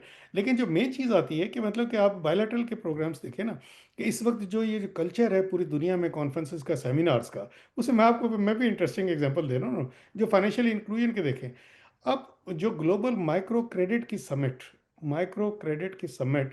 वो कहाँ हुई? स्पेन में। अब आपने टू डिस्कस माइक्रो लोन्स, जो कि मतलब 20,000 रुपये, 30,000 रुपये के लोन्स डिस्कस करने के लिए, 30 मिलियन रुपीज़ के लिए, 50 मिलियन रुपीज़ के लिए, वो आप कर रहे हैं स्पेन में। माइक्रो सेविंग्स की कॉन्फ्रेंस जो गरीबों के, वो फ्रांस में हो रही है।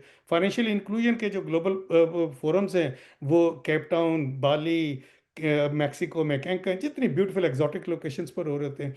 आज एक नया ट्रेंड चला हुआ है क्लाइमेट फाइनेंस, कि वो क्लाइमेट चेंज का, उसमें 50-50, 60-60 लोग जो है ना, हर मुल्क से पूरी दुनिया में इस वक्त कॉन्फ्रेंसेस चल रही हैं।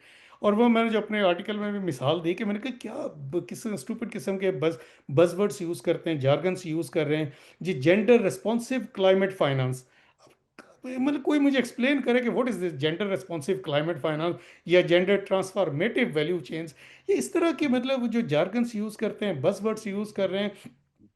ठीक है, आज आपने क्लाइमेट चेंज पे ना, पाकिस्तान के डेवलपिंग कंट्रीज के डेलीगेशन जा रहे हैं पूरी दुनिया में। क्लाइमेट चेंज ही बड़ा इन सब्जेक्ट है, और अब इसे यूज़ करेंगे।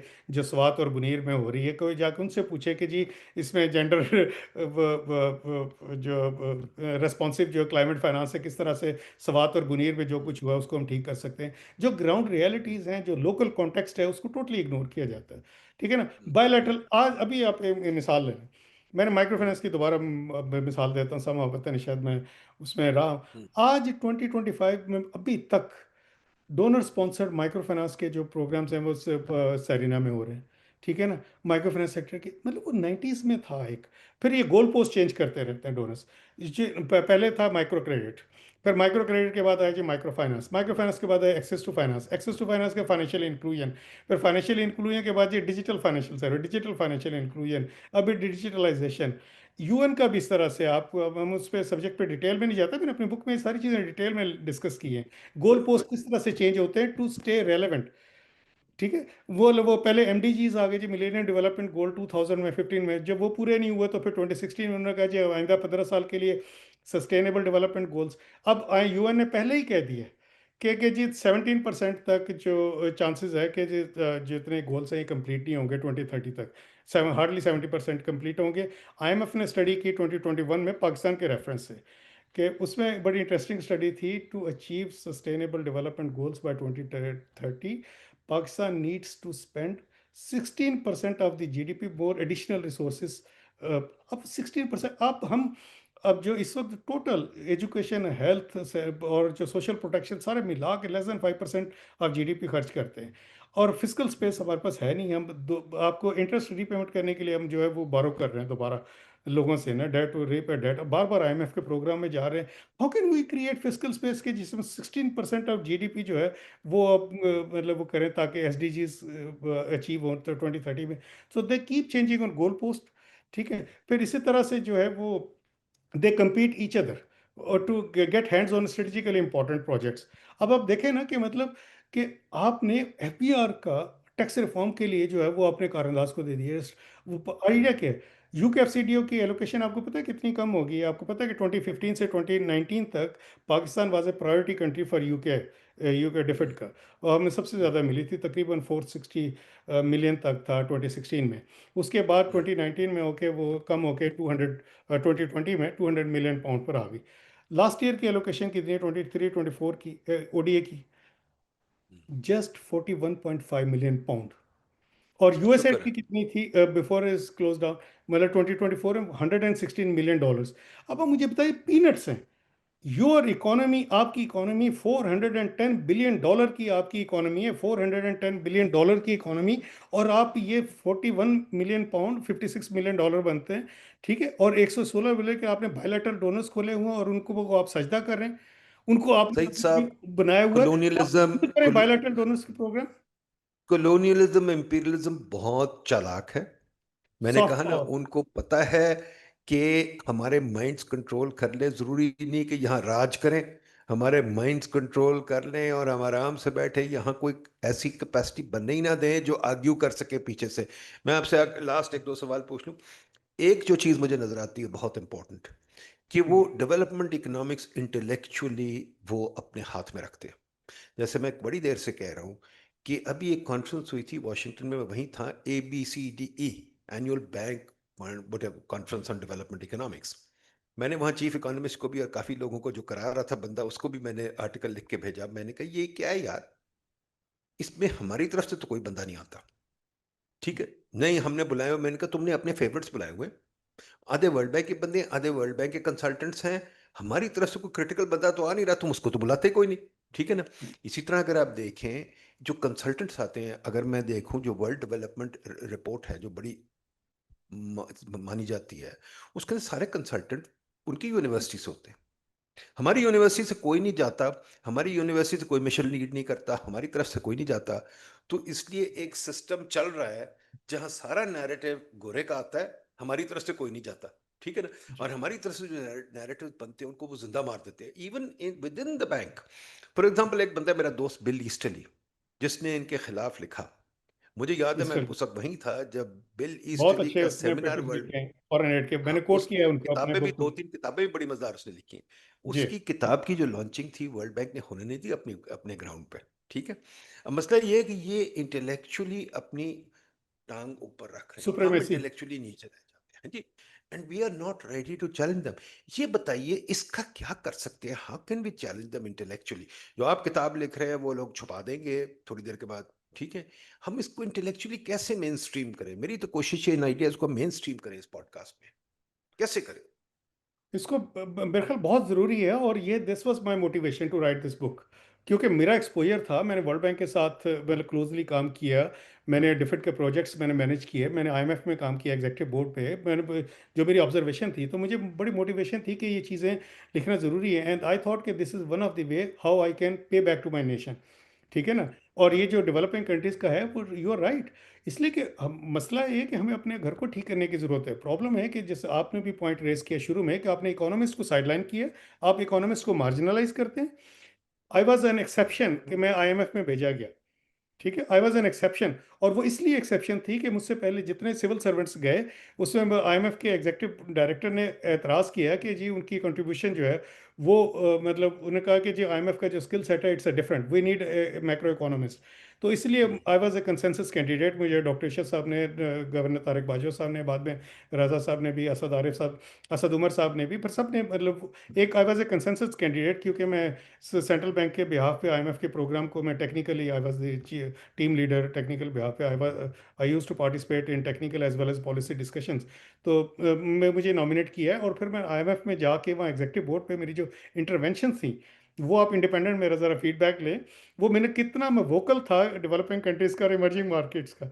उससे मैंने आईएमएफ के गवर्नेंस इश्यूज़ को चैलेंज किया, आईएमएफ की हायरिंग प्रोसेसेस को चैलेंज किया, कि वो किस तरह से, कि जी एक प्रोसेस होता है कि जिसमें के सारे इकोनॉमिस्ट जो है एक्सपीरियंस आ जाते हैं। But if you are from a European country तो आपको इमीडिएटली हायर करते हैं। और if you are from a developing country तो you go through the same competitive process, but you remain on pipeline for मतलब 2-3 दफ़ा। तो मैंने वो बड़े, आई वॉज वेरी वोकल। मैंने सरचार्जेस पॉलिसी, मेरी जो ग्रे स्टेटमेंट्स थी वो मैंने सारी की। लेकिन पाकिस्तान में फिर वो लॉबी है कि जी नहीं, सिविल सर्वेंट्स को जाते हैं। अब फिर वो, I was only an exception.